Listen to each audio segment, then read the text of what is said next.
Welcome to the Comic Binge. I am your host, Paul Herman. I really appreciate everyone who's going to be either joining us live here in a few minutes or if you're going to be watching later on. Either way, I'm super appreciative of you all. Please go ahead and hit the like button, do all that jazz. Leave a comment, join us live. Please chat with us during the show. I really appreciate it. It's always radical to have people interact and all that good stuff. And I don't know, I just appreciate everyone who's been joining the show recently, all the guests, all the people who have been coming on here. And if you haven't already, please just subscribe today. Just make spider sense. Come on. So thank you for joining us. I am one of your hosts, Paul Herman. Chris will always be late for a while because he's trying to put his toddler to bed, which is not fun. So anyway, it's just I have two other guests we'll be getting to with you all in a second. But today obviously is our big Flash recommended reading episode. And the thing is, people are probably wondering, well, why should I care about the Flash? You box office bomb. I got news for you all, people. Comic books are amazing. I don't give an F what the box office does. So there you go.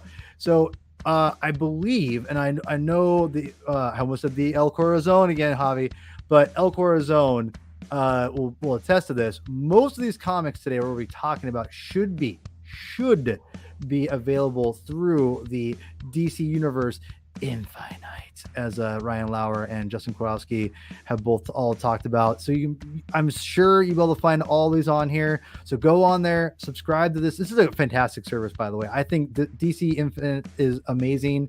Go on. You can check Comixology, but I gotta be honest. My personal recommendation is going to be always going to go here, get tons and tons of comics, but also go to Hoopla. It's a library system. It's local.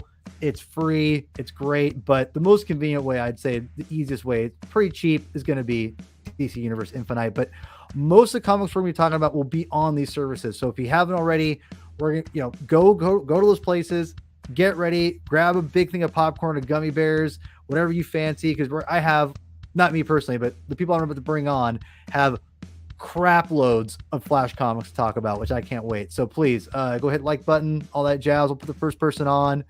I'll bring the new person on because I feel like doing that. Sorry, El Corazon. But we're going to start with Double G, Garrison. How are we doing today, sir? I'm great. How are you? I'm all right, man. I'm all right. Thank you for joining us, by the way. Thank you for having me.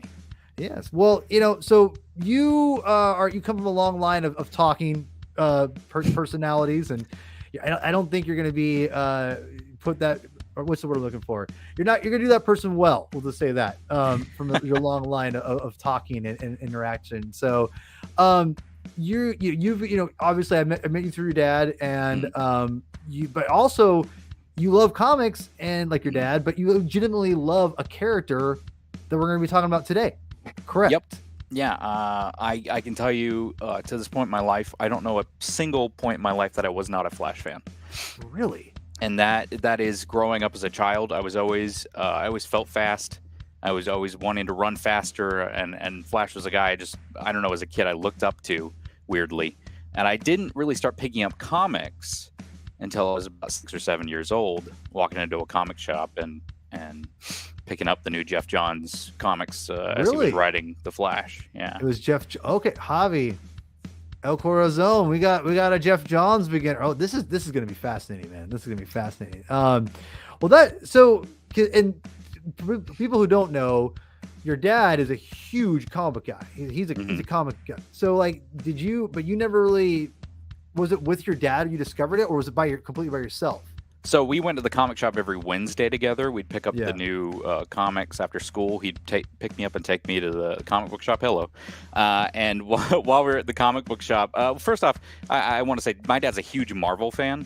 Yeah, like big Marvel fan. And I think as a kid, I as well as loving Super Speed, I also was like, well, he's a Marvel fan, I'm going to be a DC fan. Wait, you did that to spite him? I don't know. I don't know. I can't. He's nodding his head. Yes. You know he is. But my dad also was picking up the mainline Flash title at this point in his life too. So really? He was enjoying those comics at the same time. Yeah. Okay, fair enough. Yeah. Okay, cool. Right on. So through your dad kind of picking up comics, you got into it because you like speed. You're an athlete. You like sports like me. Yep. So like I get it. Trust me, I get the Flash appeal. I get it. Yeah. Well, I'm excited to talk about these Flash comics because I didn't know I knew you loved the character. I know you read the comics, but you impressed me with just your diversity of the eras of Flash comics. So I tried to pick different eras on purpose. you were smart. See, that's why I like you, Garrison. That's why I like you. So without further ado, because the Reverend's still not here, we are still joined by the did it again. I almost did it again. El Corazon himself. Hey, Javi. what is up? Man? This is like a hat trick for me on the comic binge, man. I Flashpoint, the Flash movie, and now Flash comics, dude. Well, truth be told, it's just an excuse for me to get you on the show more. I'll just be honest. So I mean, if it's working, I'll take it. I'll do Flash every week if it means you come on. So I mean, that's how it is. Right. So, I don't think you need much of an introduction. You come on the show quite a bit now, which is awesome. So, but if you want to, we'll obviously talk about what the Flash means to you over on these comics. But everyone knows you have dude, I forgot. I meant to get artwork for the YouTube channel today. I meant to put. God damn, I'll do that before we're done with today. I will take a picture and I will post it before we're done with the show. Anyway, you have your Up to Speed with Wally West, your Flash podcast, and or show on YouTube, which I know is still, you're still growing, you're still building it. It's awesome. So, really quickly, we'll just kind of do the little quick and dirty version of your connection and your introduction to the Flash. My introduction started with Barry Allen because I was born in the late 70s, so I predominantly grew up in the 80s where superpowers, the toy line, hey Andrew, were prolific. And one magic Christmas, I got under the tree Barry Allen Flash and Hal Jordan Green Lantern with the Batmobile, which is exactly what a guy who can run fast and a guy who can fly with a magic ring need to get around to fight crime. Yep. So, but I knew those characters beforehand from my dad, and was just always a fan of them because he would always buy me old comics. And it wasn't until the TV show came out in '90 that I started picking up the book. It's like, why is Wally a jerk like this? Because he wasn't from what I remembered, and I knew that Barry was dead in the comics at that point. But it wasn't until Mark Waid came along and didn't throw the baby out with the bathwater and built on why he was a jerk and explained and gave him like a character arc, one of the few character arcs that we really see in comics. And that solidified him as my favorite non-Batman comic book character. So and just, been with Wally through the ups and downs, and finally pulled the trigger on my own YouTube channel, which is the Flash Up to Speed with Wally West, where I am starting at his first issue, and every episode is me talking about one specific comic, and then I throw in like some current event stuff, like what's going on with the TV show, did my thoughts on the movie, did an unboxing for a statue, and just, whatever Flash related stuff I want to talk about. So rad, dude. So rad. People need to go out there, man.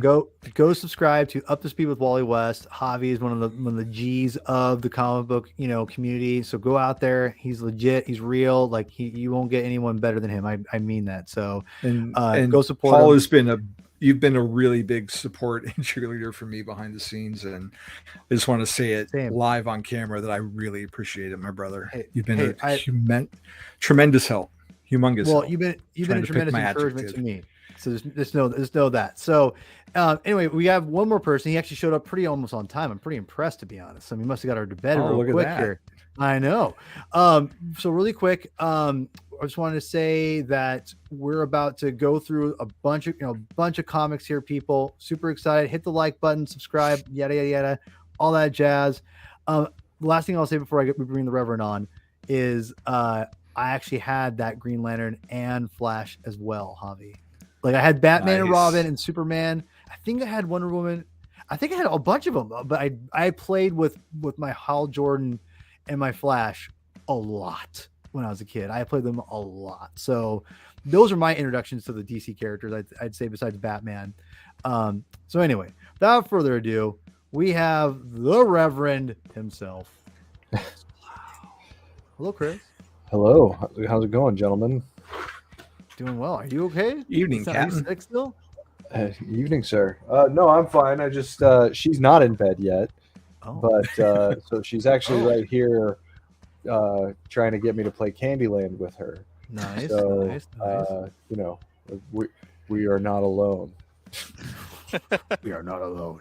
It's All great. right. Well, Chris, give me. I just told Javi to. And this is a loaded question, but give me the quick, easy, dirty, wham bam, thank you, ma'am version you can. What does the Flash mean to you as a character, and why do you connect with him? I know you're a Flash fan. He's the barometer of the DC universe.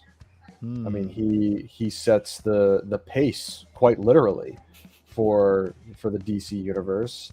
I feel like, at least in my experience, it's almost like you can judge the health of the universe at large and the creative direction of that shared world by the strength of Flash and how good that series is. I mean, Flash is so ingrained into the DNA of what makes DC Comics unique that it's really difficult to overstate how important any of the Flashes are. I mean, it's a corner of the DC universe that is so varyingly populated. You know, you consider the people that have actually served as the primary Flash of the DCU.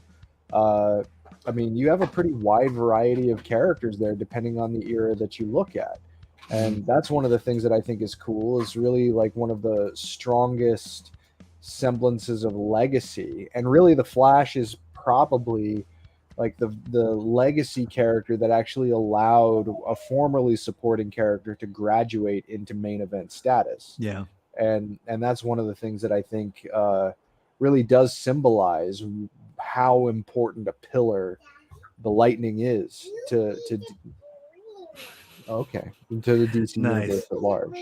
That's awesome. And the thing is, we're about to dive into some crazy. We have so many books here. I'm not even sure if I'm gonna be able to figure out which one is which, because I'm not like Chris and we'll label them all because I'm lazy. But anyway, but really quick, yeah, I just want to just talk about like really quickly my thing with the Flash, and it's not even close to what you guys have, but I've always liked the character, and growing up, it was always he was always a character that I always wanted to get into, and the show definitely helped me get into more of that. Right? I mean, it was definitely something that I gravitated towards. I love that show. I was bummed out when it didn't get a season two. But yeah, I definitely gravitated towards that. But as a kid, I always say this, I wanted to read more DC comics. The problem was I was a Marvel guy, and I had a very limited budget for comics, right? So you couldn't do a whole lot. You had to.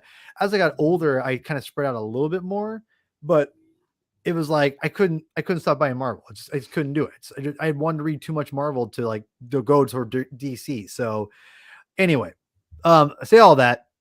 So let's just get into it. And Garrison, I'm going to give you first dibs Okay. here. And Chris, if you can help me get the chat up while I talk, if you want to post some comments that come through here, I appreciate it. So again, really quick before we get super started, I'm going to tell you all, please, please, please, if I can get up here real quick. Where is this? There it is. Please go subscribe. Just do it. Just please do it. I always appreciate it. Okay. So Garrison, what's your first take here, my friend, as we get into our Flash recommendations? What's your first one, my friend?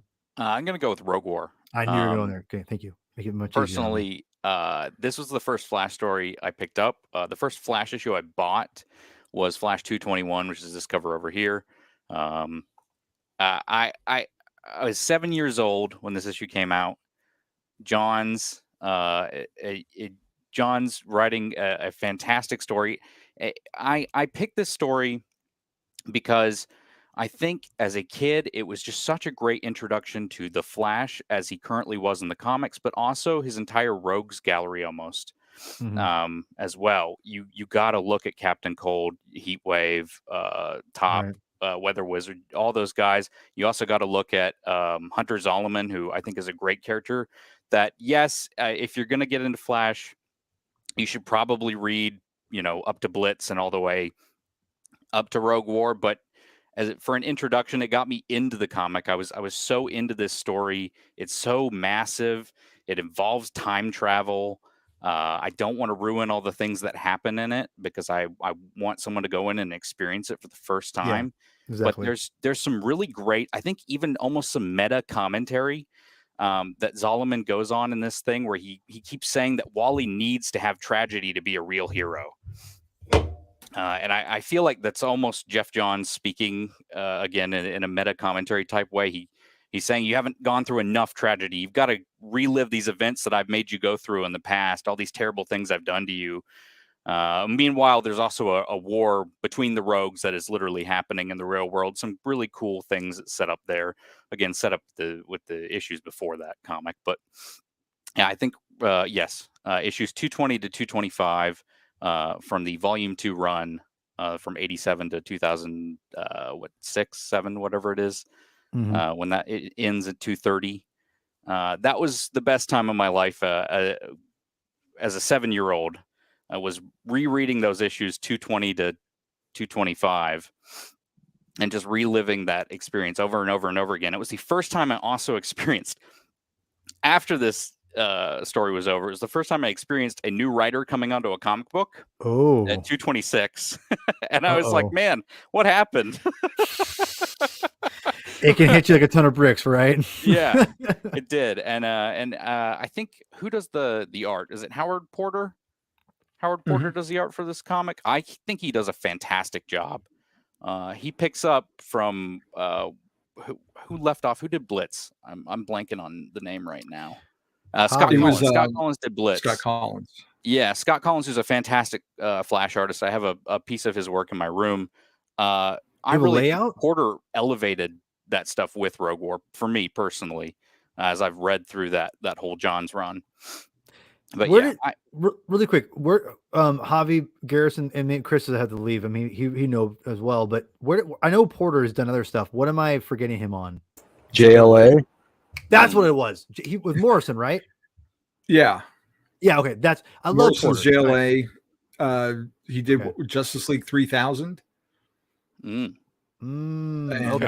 Also, recent Flash, relatively. Yes, recent he Batman. did. Okay. Yeah. Oh, okay. All right. Sorry, Garrison. I didn't mean. I don't know if you have anything else to say about Rogue War. You're totally cool. I've said most of the points in my head that I wanted to say. I mean, there's plenty of panels from this thing that I think look really great. Again, I really love the Hunter Zolomon story and how he his hatred for Wally West and what that manifests into. And again, I think there is a meta commentary there being put forward by Jeff Johns. But I'd love to hear any other thoughts if anyone else wants to speak. Yeah, I was gonna say, guys, have at it. I'm the orchestrator. I'm the maestro of you guys. You're my symphony. No, I mean, I didn't pick out the full story, but I did pick out the issue that probably stuck out to me the most from Blitz was the origin of Hunter Zolomon, just because, as Garrison already very adequately went over, I mean, the idea of taking a villain, assuming another element of legacy by creating another Reverse Flash who wants to make the heroes better. I mean, it's such a twisted sense of morality that Hunter Zolomon has that is utterly intoxicating. Is this one of your picks? Yeah. Is it a single issue from, or is it part of a greater story? It's the first part of Blitz, but it's Flash Volume 2, number 197. Okay, which is so where he makes his first appearance as Zoom. So Javi, do you want anyone to add on Rogue War? No, to Garrison's point, like, it's a really good epic story. One that they kind of tried to do in the last season of the TV show that didn't really play out as well. And it was a good run, or a good capper to Johns' run. And that's, which I didn't understand at the time. Yeah. It was one of the first Flash stories I ever read. And then as you go back and actually read that whole run, I mean, it really caps all that stuff off. And there's some Wade stuff in there too, I think. But yeah. Yeah, the title kind of goes downhill for me after the end of Rogue War. It gets mired in a lot of corporate politics and stuff. It's one way of happening. So, That's what yeah. happens sometimes with mainstream comic books. You just kind of roll with it. And for my panelists here, do me a favor, if you guys in the comments can just write out in the future, it's like in the main comment section, just write it out what you're recommending, and that way I can throw it up while you're talking. So I'll go to Javi, you're next, but I'll wrap up on Rogue War real quick. So if you want to write down what your next thing is, and then post it in the comments, and then I'll post it. I'll start getting your covers ready and everything. So, yeah, Rogue War is something that I've heard about, and I didn't know it was Jeff Johns' last, hurrah on the character before. Did he Rebirth? Before Rebirth. Yeah, it was before Rebirth. Yeah, I guess you could count Rogue's Revenge or whatever. That's a part of his Omnibus Volume 3, but yeah. Wait, because I always thought Jeff Johns was the one who brought Bart into Flash, but I didn't. No. Yeah, but I always forget that he was after that, like right after that, right? Yeah. So Bart. So this series ends at 2:30, and then Bart becomes the Flash, which for 12 issues, and then something happens with him in Inertia that you can read if you want to really know. And then All Star Flash #1 happens, I believe, where Wally comes in and does something to Inertia, and then Wally takes back over the title until like 247 or something. I did not research that. It's been a little bit. But it was all Flash. Yeah, that one shot that Mark Waid came back in for about a minute to write Wally again. Yeah. And this is Wally, not Barry, correct? Correct. Yes. Okay, I see. Okay, right on. Okay, so it sounds like no one picked Rogue War, so that's why I was like, okay, I didn't think anyone was going to pick this one for some reason, but I think it's rad that you did here, Garrison. So thank you for your first recommendation. And again, I'll throw it up here in a second one more time so people can know. This was where am I? Where is my comment?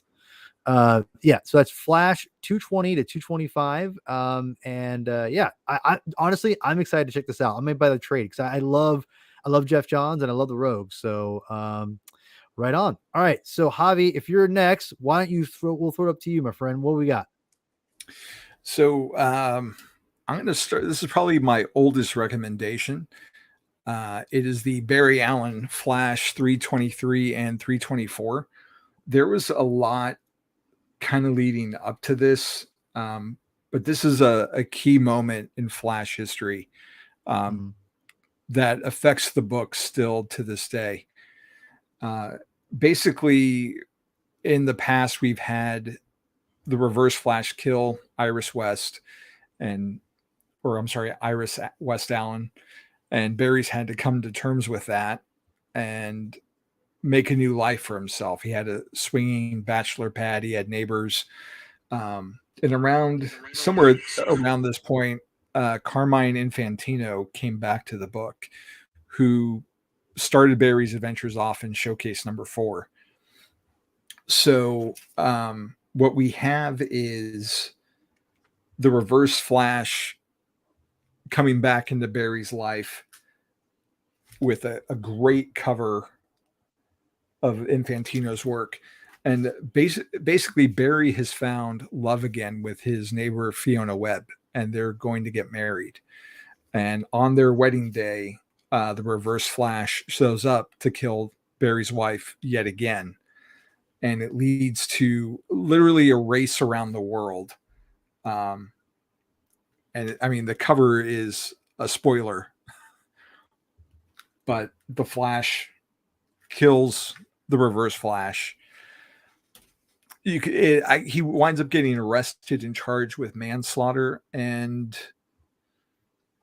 it's kind of hard to say if the book went downhill or not. It definitely changed the tone of the book for the rest of its run for the next 26 issues or so, because Barry then gets on trial for manslaughter and has to deal with a whole bunch of things, a very long drawn out trial with his parents trying to support him, and other revelations come to light. But these two issues themselves are very epic and kind of show the hatred that Professor Zoom, not to be confused with Zoom, has for Barry Allen, and just Carmine Infantino is at the top of his game, in my opinion. Like his line work, it's impeccable, and the way he depicts their speed as they're fighting, and it's, I mean, 30 years later, he's still drawing the Flash, and it looks even better. And this is like the key moment that we have up on the screen of Barry trying to stop him from killing his fiance and his horror at what happened. And this moment is going to reverberate in Wally's series and everything going forward. Like, we don't have Flash Rebirth without it. It's a key issue, and I don't understand why it's not collected anywhere, as far as I know. Yeah. It's not on DC Universe Infinite. Like, I've How gotten is that these possible? I don't know. I've gotten these from the back issue bins that I've been, collecting for 30 years. And I found 323 first. And then one day, I didn't even know, because this was pre-internet, didn't even know what the cover for 324 looked like. And when I saw it, it was like, oh, well, duh. And what's really cool too about like this 300 era of the Flash, there's a lot of covers that Infantino just kind of have like this black background. It just makes these images Looks pop fantastic. so much off the stands. And the show even did this moment at one point in maybe the second season, where they had them running at each other. Geeked out so hard to see this cover come to life in TV. But I just love the way like lightning just bleeds off their costume. So, dude, this is like, maybe I've seen this cover, like, from like random places here or there, right? And I gotta tell you, say it again, Paul. You cut out. Oh, sorry.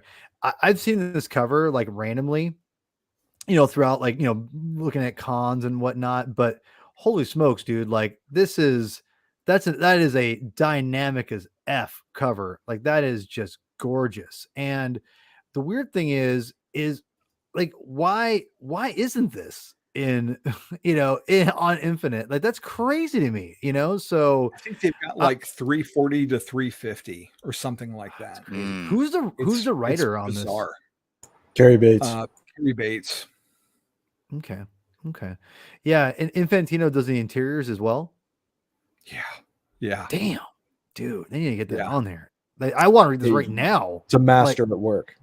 Well, and the weird thing is, when I'm reading like the Wade stuff, or when I'm reading the other comics, Flash comics, this is referenced like in Rebirth. This is referenced in Wade's. It's like, how is this not collected? It's referenced in Rogue War. I mean, it's all over the place. Thawne is still a corpse by Blackest Night. It's just crazy. That's crazy to me, man. Like, that is nuts. Especially with the whole Flash stuff coming out. You figured they'd be prepared for that, right? I mean, yeah. So, all right, Javi, if you want to move, let someone else comment on this. Garrison, sounds like you know the story a little bit. I have it collected. From the Essential trades. This is the Showcase presents. Showcase Essential. Yeah. This does start with 323, but it is out of print, I believe. Way out of print. Yeah. Hold on to that. Yeah, I was. Let me just say that this household owns two of these, and one of them is my dad's, and one of them is mine. And I was your dad just send that one to me? He's got two of them. He's got you. He can always read whatever he wants. I'm very proud to say that my dad did support my bad habits with the Flash of collecting a bunch of stuff, and bought some of these things that I would not have been able to buy as a little kid, like this. Yeah, and I actually I have read that issue before, and it's really good. It's really powerful. I've not read the rest of the trial because it is just, good Lord, it's long. It's really long. Yeah, it's a really 2-year odyssey. Yeah, it's a 2-year odyssey. Yeah, it's very intense. And Chris, I mean, yeah, really quick. Don't forget to put your stuff next in the comment section so we can. I'll take care of it. All right. So I just want to make sure you didn't forget. Because well, I know you. Good, I just wanted to tack on that. I mean, I picked the actual trial just because the trial itself to me was just like a really fascinating send-off for Barry, because this was his last stop before Crisis on Infinite Earths. That's a great cover. So That's yeah, fantastic. and this is just the first cover of the trial. There's several more that are just as, if not better than this one. But I mean, it's a master at work on multiple fronts, and kind of a requiem for Barry. It gives him quasi happy ending before things really hit the fan in Crisis for him, especially. So this whole period is absolutely worth reading, especially considering the renewed prominence that Barry has had in the DC universe now for the past 13 or 14 years. Save the last couple, I suppose. Is that Infantino again? Yeah. Dude, that Yeah, is it's him till the end. that is just That's one of the things that legitimizes this whole period as like a goodbye to Barry, is the fact that you had Infantino come back to really send him off before he had to do his final run. God, this is just, that looks 30 incredible. years after he created him, like I can't even imagine that. That is, I mean, people, we talk about, I've talked about in the comic book medium, especially in the mainstream comics, obviously, but I think this goes with any comic book series you read or write, or you read nowadays, whether it be independent, artsy stuff. You need to make your cover sell. Like, everyone says, don't read a book by its cover, but in comics, it's kind of like, that's not really the case. Your comic needs to like be what you buy in reading the comic book. Like, it has to be both, and you got to sell, and you gotta, judge a book by its cover, like very much so with a comic book. And I gotta tell you, these Infantino covers are just ridiculous, man. These are incredible. Like for instance, Javi, like, throw me a bone here, guys. The last one that Chris, the issue number that you just said, or you posted, or the issue, that last issue with the trial, and this, tell me if like they would have a print to make, or or on demand like poster of these things to post in your room. Like, this is one. I'm not the biggest Flash guy. I'd consider buying this. It's so good. Like, give me this, right? I mean, this is incredible. I mean, how many covers or posters have Batman versus the Joker? It's the two opposites going at each other. And that's exactly what this encapsulates right there. But it's just starkly brilliant. And Flash, just in general, man, throughout the decades, has some of the best covers in comics, hands down. Yeah. No kidding. No kidding. Okay. So anything else you want to comment about this? Great. You've sold me on this, Javi. Like, I want to read this right now. So like, I'm ready to read this. Right, I could take pictures of my issue. Send it to I have other means. I don't know where you find it otherwise. We'll talk. Yeah, in fact, okay. I'll just say this. I'll tell you this right now. A little behind the scenes wink to you only, Javi and Chris. A certain someone commented, the place that I usually get this is not as good as it used to be. But I don't want to reveal who they were, because it's pretty good. Anyway, well, you're talking about your brother, right? Your brother who has the 25 copies of ASM 300. And, no, that's not 50 him. copies of Amazing Fantasy 15. Yeah, he's got one. All right, so this is so we're reading. If you're recommending 323 to 324, not on Infinite, but you know what? Go in the back issue bins. Chris, what is your everyone said their piece on those issues? We're all good. Garrison, Javi, we're all good. We're good? I wish I'd read more of the trial. Well, Chris, where are we at now, my friend? So my first choice, I'm gonna go with Wally first before I go to Barry. And did you rearrange my covers? What did you do? I added some more at the end because I didn't realize that Javi sent me these. I thought I already added them, but I already screwed it up. What did you do? No, it's fine. You're good. I found it. Okay, good. Here we go. There's a lot of covers in there. So, Emergency Stop, Grant Morrison and Mark Miller. No crap. Wow. In the midst of Wade's run, he took a little bit of a break, and these gentlemen stepped in for him. And the story starts with Jay Garrick and Max Mercury finding Wally's body, and it involves the death of the Flash. That there's some shenanigans going on that needs to be arranged in terms of how Wally ends up stopping it. But it's fun. It's cool to see Morrison and Miller. This is back when they liked each other, collaborating on the Flash. And it's a character that just works with the sensibilities, I think, of Morrison in particular. But Miller, Miller was certainly solid during this time as well. And then the other one that I'll mention, just in the before I hand it off to whomever is next, is a couple issues later, same creative team, A Day in the Life, because an emergency stop, Wally's legs ultimately need to heal. And so who are you going to have step in to fill? Well, why wouldn't you do the original Flash? And it's a very sweet sort of one-off that I always really appreciated, because, Jay didn't have his own title at this time. I don't think he's had his own title for a really long time, but you could see him in JSA pretty regularly, and some JSA characters show up in here. But this is just kind of a nice look at Jay Garrick himself and what he brings to the table, and sort of how he is the beating heart at the center of the Flash family in a lot of ways. He really is. That and the little bit that I've seen or read of the JSA comic books that Jeff Johns did, and reading the Wade stuff and the Jeff Johns rebirth and how he's been sprinkled in throughout here, it definitely feels like he is the heart of the whole Flash family. And I don't know, I've always liked Jay Garrick a lot. Like there's a very sweetness about him. I don't know, like this aspect that he never became a father, and that's something he regretted. I can sympathize with that. And so Jay Garrick's always been like a really cool character that I've always been, into. So I'll have to check that out. I mean, I love Morrison and Miller. So, I mean, that's an easy sell for me. Garrison, before we wrap up, make sure you get your choices next in the comments, my friend. Oh, so okay. You should probably check out JSA, Paul. No, I'm reading it. I read the first 3 volumes. The new one. No, the new one. With new Jeff Johns. Yeah. Is Jeff Johns writing it? Yeah. Okay. Uh-huh. Okay.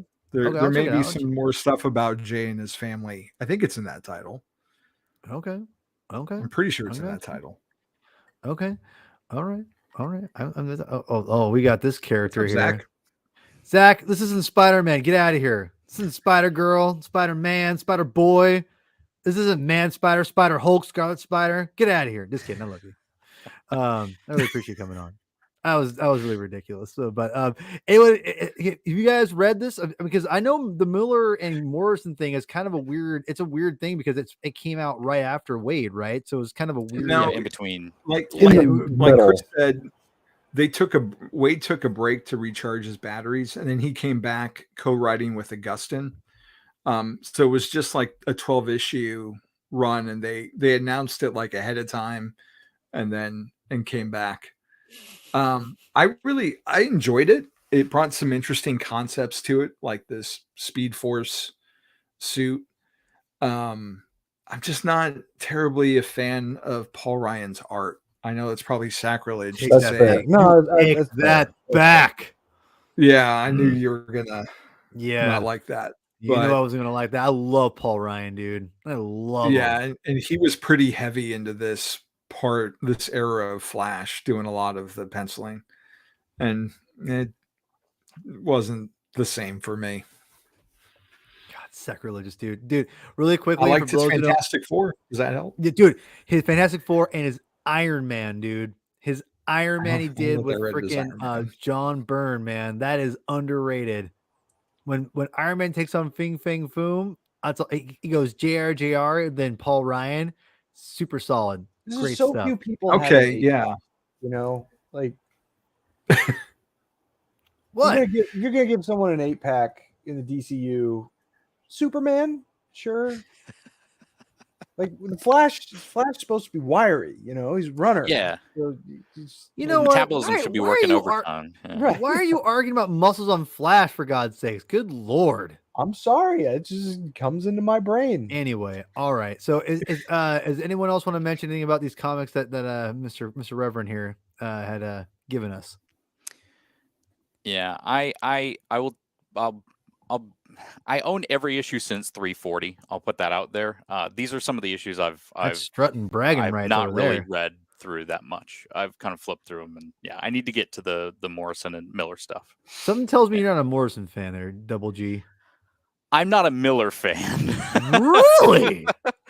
Personally, I mean, the stuff I've read, some of his Marvel stuff, I'm not a big fan of. But yeah. Okay. That's- Okay. All right. All right. He gets eccentric, especially late in his career. I'm a bigger Miller fan than I am an Ennis fan. I'll just say that. Oh yeah, I'm not an Ennis guy. That's a whole different podcast, though. So as I prep you up here, will you please put your next recommendation in the comment section so I can post it up here? So Right. we've got I'm not sure if you know how to do that yet or not, but if you want me to this anyway, you know how to put it in the comment, right? I put it in the comment. All right. You did I miss it? Oh, that's you. Oh, Yes. I thought it was someone just putting that in there. Or, who's this guy putting this? I'm like, oh, it's Garrison. I'm an idiot. Okay, hold on. Let me get it up. I think that's the famous issue, right? That's why you need to label the pictures, man. You know. Listen, how about this? You can label it next time. You can label all the comics that I uploaded just today for you. There may have been a discussion pre-show about some of. Yeah, we did. Yeah, we did. I was like, I told him it's gonna be a mess. I'm just gonna tell you right now, it's gonna be a nightmare. Where did I put it? God, see, this is a problem. This is a problem. Oh my God, Paul. I know that cover like the back of my hand. Yeah, of course. Yeah, but I think I uploaded it, but it doesn't always upload when I try. So this is terrible. Anyway, 1 second. Let me make sure I find. I suck. I didn't put it on here. Or I forgot. So one second. Just give me go ahead and start talking about it. All right, go ahead. I'll throw it up there. Magically appear in the middle. It'll magically appear. I can show a little bit of it. This is the way I read it growing up. This is my Showcase Presents Volume 1 with Showcase number 4 with the Flash. This is Barry Allen's origin comic. Picks up after years of superhero comics not really being around. A lot of people credit this now as being the start of the Silver Age. Barry Allen's it's an origin story for him, but also we see him reading Flash comics in it, the old Jay Garrick Flash comics, which I love. I love that aspect of it. And again, that gets kind of paid off later on with Gardner Fox and Carmine Infantino doing Flash of Two Worlds. This one is Carmine Infantino doing the artwork. Brilliant artist. I think the greatest of all time Flash artist for me. My opinion there. But I love the juxtaposition of the villain in this issue with him and the Turtle. That was my favorite thing when I first got Showcase Volume 1, this whole thing. I love just how silly the villains could be and how silly the stories could be, because everything's gotten a lot more serious now in comics, or it feels like they've gotten a bit more serious now in comics. And taking on the slowest guy in the world when you're the fastest guy in the world was such a cool concept to me. I didn't really get how the Turtle was going to outsmart the Flash, but I liked the false wall and all that stuff. It's just a solid origin in my opinion, and this is a biased Flash fan opinion. I think it's the best origin comic that I've ever read in comics. So, okay, I'm embarrassed to say I've never read this comic book. Which really? I just, because again, I'm a Marvel zombie, but I have heard numerous people who are way smarter and more knowledgeable of comics than I do, than I am, that Showcase number 4 is definitely the kickoff to the Silver Age. And I'm curious what you guys all think. I'm sure everyone else has read this comic book, so I'll kind of throw it to you guys. But yeah, I've heard the same thing, Double G. I've heard this has been like the true start of the Silver Age. Yeah, that's not even debatable. I mean, I do think at one point it was considered Fantastic Four number 1 or whatever, but now it's Flash. I mean, considering the beginning of Paul, what are you doing, man? What are you doing? This is the first page of the book. Just stop. It's fine. It's good.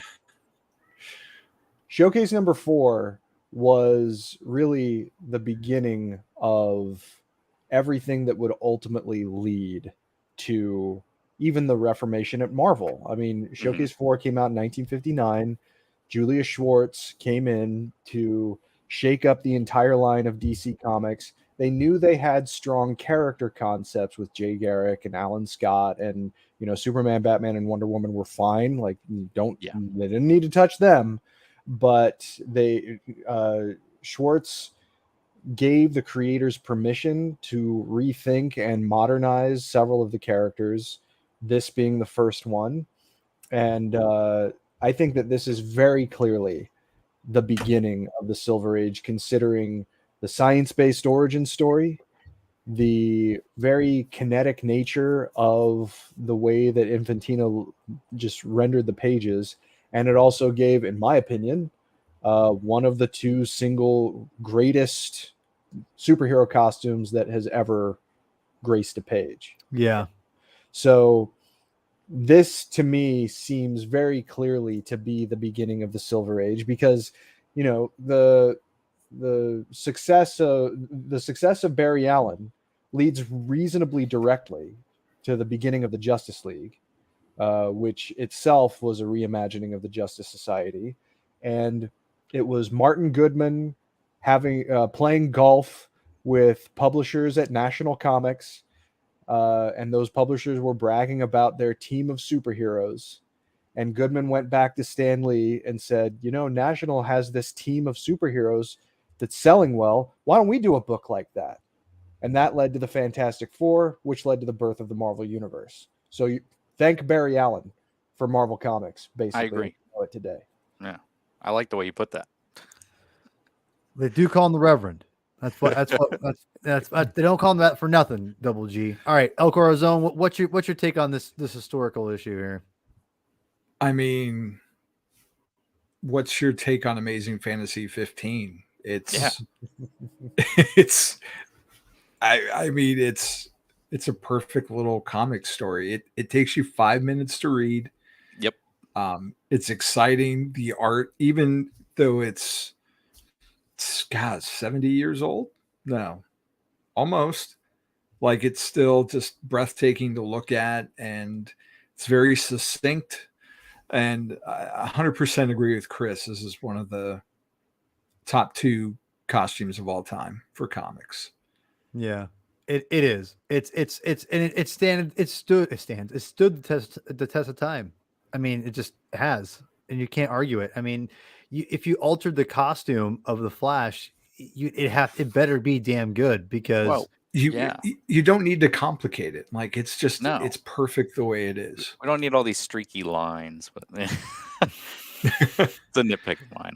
It's funny though, because Javi, you just mentioned Amazing Fantasy 15, and it never really occurred to me before this very moment, but structurally speaking, the stories are strikingly similar. Just in terms of the way the origin is laid out. Yeah. It seems like Showcase number 4 and Amazing Fantasy 15 are kind of related in a few different ways. Right on. Yeah. That's crazy. Right on. All right. Well, I never read the issue, so we'll move on to the next one. Javi, you're up. I've got you all locked and loaded, I promise. And so why don't you go ahead and tell people what you're going to be talking about today?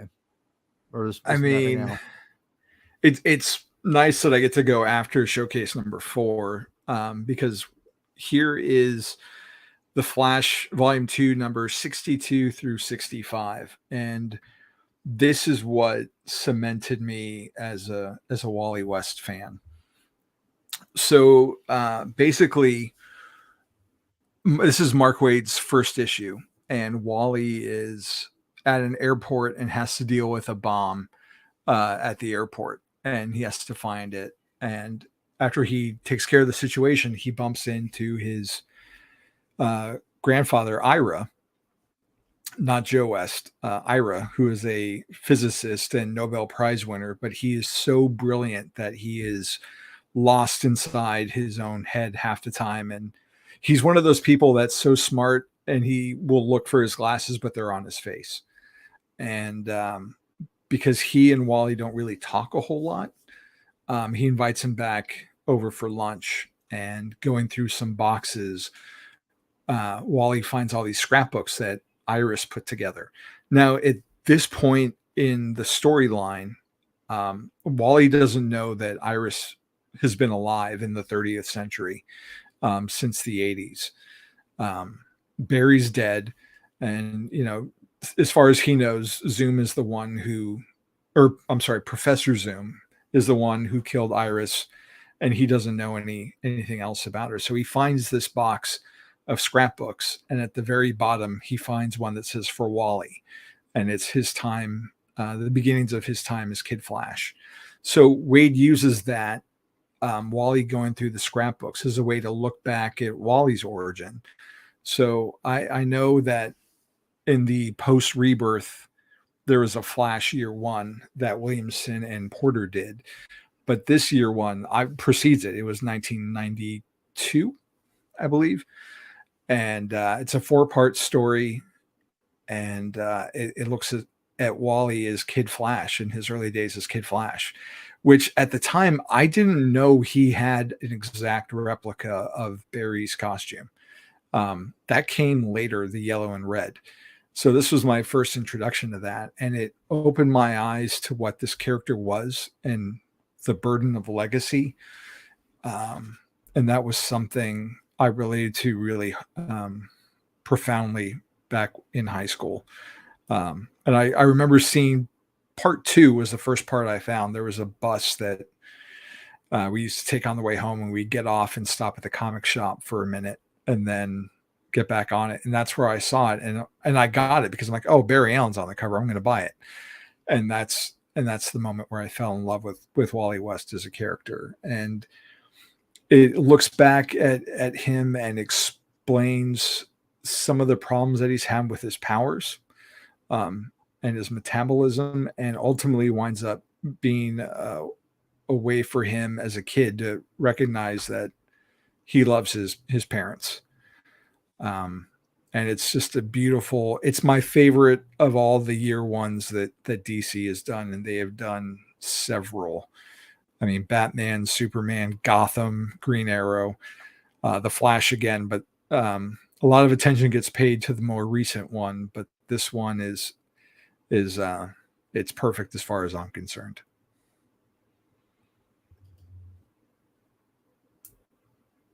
You're muted, Paul. My thing is so sensitive here, and it's so weird. I've read the Flash. I've read the Flash, Wade Flash stuff, right? And the thing is with this, I fell in love with the Wade stuff immediately with this. It's been a while. I have read this story. I've read some other stories, so I'll give into my recommendations. But when you guys have the limelight, I'll look cool at the end here at the very end. Really quickly. Good. I'm glad you found that. Yeah, like this moment's really important. Actually, I wanted to highlight. Go ahead and cook. And it's going to play into something later that I want to talk about. But Barry's trying to teach Wally how to use his speed, and Barry had just shown him how to vibrate through molecules. So if you've seen the Flash movie, if you're one of the lucky 5 people that saw it the last 2 weeks in theaters, you know what's going on here. Except when Wally tries to do it, he can't get it right and face through correctly, and just leaves a massive hole in the wall. And it's something that Barry can do, but Wally can't. And that's something he kind of has to wrestle with, not being able to do everything exactly like his hero. That's kind of a part of building up the character that you were talking about before that was done really well with Wally's character arc through that whole run of his.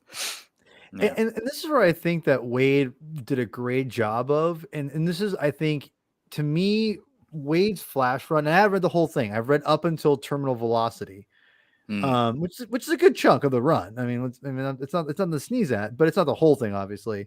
The thing about Wade, to me, it's a textbook way of someone to analyze, not just with comic books, but to me, how do you adapt, or how do you come into something and incorporate the past, the present, and the future all at once? And I don't mean just like bringing future characters in like from the future, but like literally embracing the present, going forward and moving the character forward.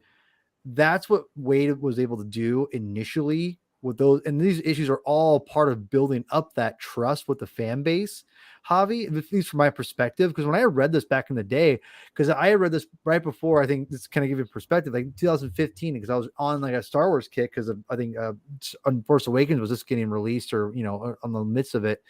But I was obviously reading comics all the time because I love comics.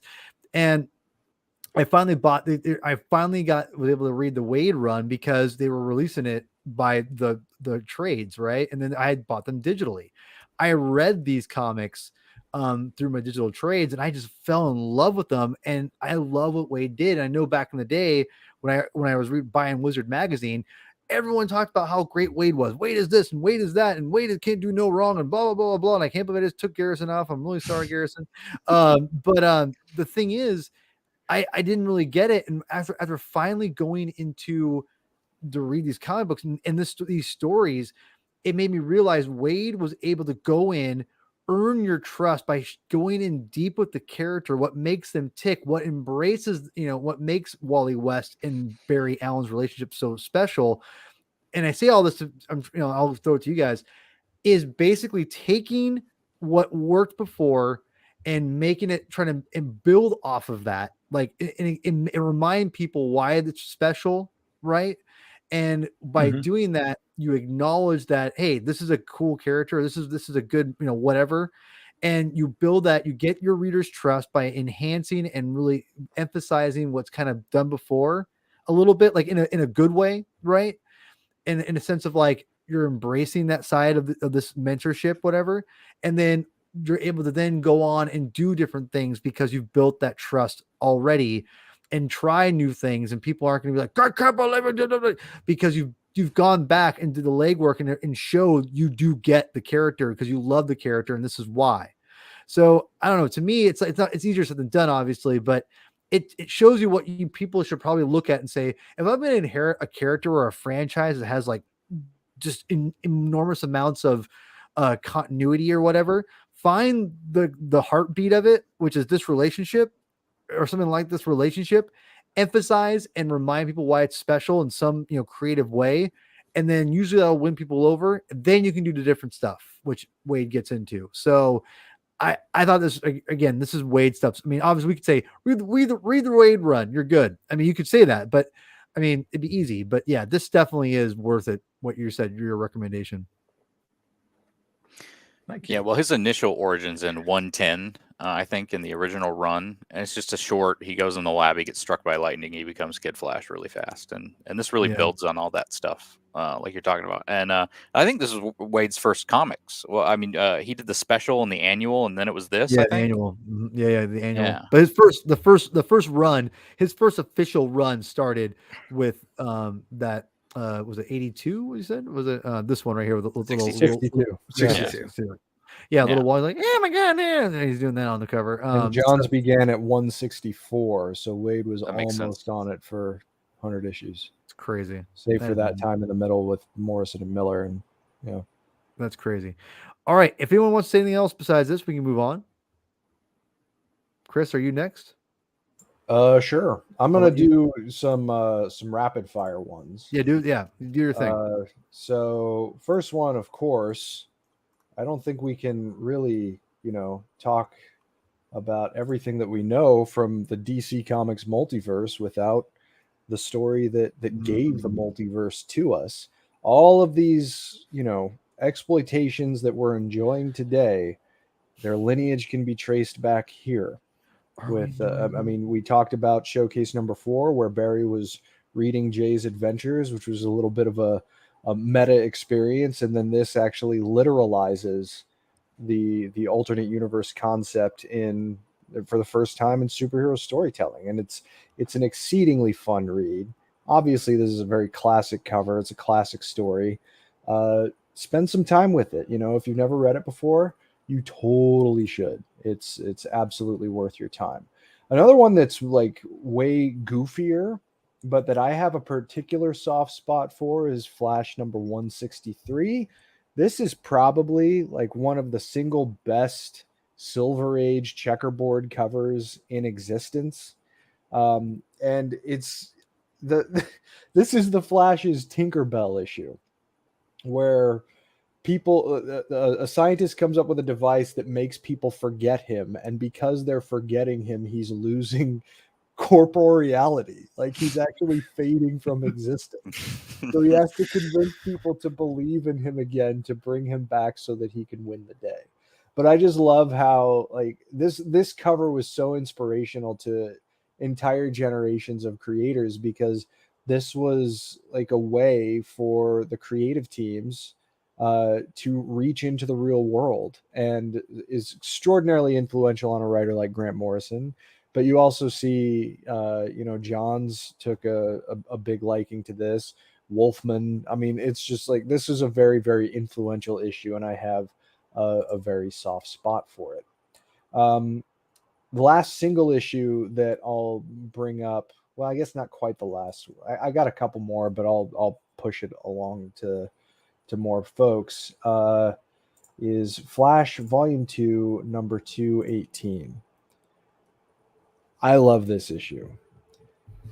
Conceivably a relatively smaller scale story that just focuses on one guy. It just focuses on Heatwave. But the pathos that Johns imbues in Heatwave, this is such a tragic done in one. I was very, very affected by this issue the first time that I read it. I mean, Johns does a very, very solid job of illustrating the obsession that Heatwave has with fire. It's a love. Great layout, man. It's almost like it's kind of a perversion that actually leads him to try and propagate fire so much, and it leads him to murder his entire family. Spoiler. Hey, Chris, who's the artist on this really quick? I just want to comment on it. This was Peter Snejberg. Not familiar, but this layout is really quick, is beautiful, because you start off with like a wide shot, and how like it's very striking. You start with the wide, like again, not the content is beautiful, but the idea of the art here is beautiful, because you have this wide shot of house on fire, and then you get the shots of like the family things burning, but then you also have the picture then juxtaposed to the bottom, where the panels get closer to Heatwave as a child. That is just comic beauty 101 right here. This is like his family are so betrayed, and they don't know why, and honestly neither does he. It's just I was so affected by this the first time. I actually really like pretty much all of the single issue Rogue profiles that Johns does, not just in the Flash, but when he did that in Green Lantern, for instance. It's just like he's very, very good at dialing into the core fundamental ideas that drive individual characters. And I think this is a prototypical example of that. That's awesome. That's a great. You won me. I might need to read Jeff Johns' whole run, because from what Double G has talked about, what you've been telling me to read Johns' run forever. I got to read Green Lantern first. That's the first on the list. But I'm at first I'm like, do I really need to read Johns' Flash? I don't know. Now I'm starting to get one over. You won me over on this Johns thing with this today. You both. That guy's going places. That Jeff Johns, except for the Snyder fans, but it's a whole different story. But yeah, this is great. Is there anything else you want to add? I'll throw it to Double G next if you're done. Anyone else want to say anything? I think this is a fantastic issue. I remember reading this as a kid and being affected by this. I remember him putting his hand on the flame on the candle and keeping it there, and just being like, what is wrong with this kid as a kid? Like, this is messed up. You see the woman's dead at the beginning of the comic, the blood on her mouth. I mean, it's a dark comic. Yeah. But it also just goes into the camaraderie that is created between the rogues. Yes. Like Javi and I were talking on one of the other recent shows about how much darker the rogues had gotten by this point in time. Yeah. But like the sort of calling them moral guardrails seems like too strong a word. They're just like they're sort of a group of directives that the rogues operate from. And it's something you very much get the sense after reading this issue that someone like Heatwave really needs those guardrails. He really needs someone like Captain Cold to keep him in line, because if that's not there, if he doesn't have the rogues as like a center point, he's going to burn the world down. And it's just so solid. And he pretty much says at the end of the comic that he's going to burn it all down. So. Right. All right, Javi, do you want to add anything else? Yeah, Right. these one shots that Chris brought up, or this, Johns would do these like villain spotlights, and like it's here that we see him become like the reinventor of villains, and it was always like a special issue. I think they called them like rogue spotlights, but it was a nice way to get back in touch with some of the older characters and bring new dimensions to them that we hadn't seen before.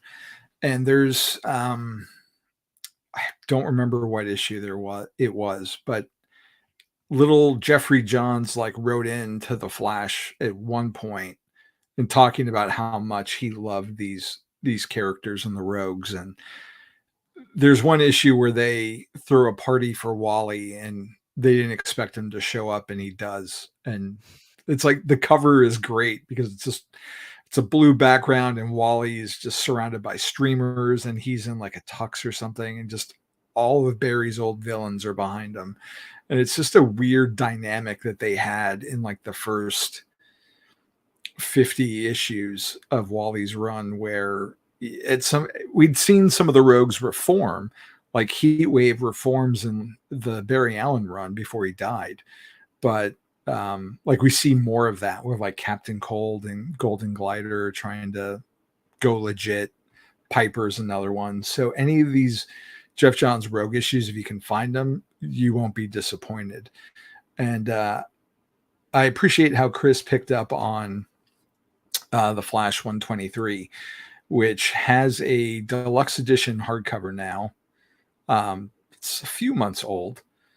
But I was curious for the panel if anyone had a favorite homage to this cover. Oh, what was the one where the girder, and I think it was a Flash Rebirth cover where the girder actually fell on the guy and Zoom like runs to the side and is punching Barry in the face.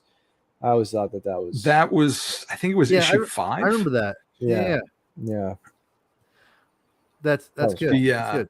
I know they did 123 for Wally's run or whatever. They did an homage. Okay. Yeah. All right. So let's get a little more speed on here. So we've got G. You're next, and I'm prepared myself. You'll be proud of me, guys. I prepared myself. I know the comic we're going to talk about next. This is where I started getting impressed. I was like, okay, you got my attention here. Okay, so we got Perfect Storm by Double G here. Go ahead. Yeah. So Perfect Storm, it's a Flash family story, really. It's Barry Allen, Wallace West, who I think now is referred to as Ace, Avery Cho. There's a Mina character, just a lot of different Flash characters. And Grodd has come in. He's dying of something. He needs to steal the Speed Force from everybody, and he's slowed down time in Central City to steal the Speed Force. And it's a really interesting Flash family story, because Barry loses his powers at the end of the first comic, and then it kind of becomes Wally's got to take the lead, but Barry doesn't really accept that he's lost the powers. And there's some really interesting kind of character stuff that goes on with Barry in that comic, which I think, and Wally, that leads up to the Flash War, which is the next thing after this event, which I think I like the Flash War even more, but the Flash Wars, the Flash is kind of, it's tough to talk about. There's a lot of good setup here. You have to read Perfect Storm before you get to Flash War. I really like that Godspeed is broken out of jail, and Barry has to trust him while he has no powers. There's some really interesting stuff that they do with Barry's just ideals in this comic, and how he feels about himself without being the Flash. that Grodd taps into his mind and sees that he thinks of himself as nothing, basically. But I'm not going to ruin kind of what the rest of the stuff that happens in that comic. Cool. I don't know if anyone else here has read Perfect Storm. Mhm. You have? Okay. I knew Javi did, but I'm curious what he thinks about it. Hmm. I don't remember, to be honest. Whoa! I Slap in the face. I know. I love the Flash in this era was very like off and on for me. yeah. And anytime it was Di Giandomenico doing the art, like I tended to love it more. And the Mhm. other artists that they shared with were always ones I kind of checked out on. Mhm. Yeah, it's something I'd have to revisit. I don't really remember it. I remember the cover, but I don't remember the comic. There's So also I'll a have good to- I'll have to dig it out. annual that happens in between the first and the second issue, which is like annual number 1 for 2018 or whatever, where just a lot of the Wally stories going on, and I'm a huge Wally fan, and we're starting to get him integrated back into the universe, and he's thinking about going and talking to Iris for the first time, and there's a lot of good character work going on Yeah. there, which leads up to Flash War, which I really do enjoy. Flash War. It's just it's sad what happens after Flash War. Yeah. And Hunter Zolomon is actually at the very end of this comic. Wow. All right. Okay. Perfect Storm. So, Running Chris, through line there. have you read this at all? It's been a long time. I haven't revisited it really since it came out, but I remember enjoying it. Okay. I really enjoyed Williamson's time on Flash for quite a while before things. He had a long run on it, man. Yeah, he did. He did. Yeah. Javi and I talked about this before the show. Where we both, I think, Yeah. checked out was the forces, all the different forces. I didn't care about that quest personally. Yeah, beating a dead horse is comes to mind, right? Okay. Yeah. All right. So we'll move on to the next one here. Javi, what we got here going on next? Speeding right along, the return of Barry Allen. You could say it starts at the end of Flash 73, which is a Christmas issue. And at the end, when they're opening up their presents, they open the door and there's Barry Allen. But if year one got me into Wally West, this arc cemented him as like the true Flash for me, as like the hero he really is, that he always was, and just didn't understand it himself. So without spoiling it, because you really just need to read this arc.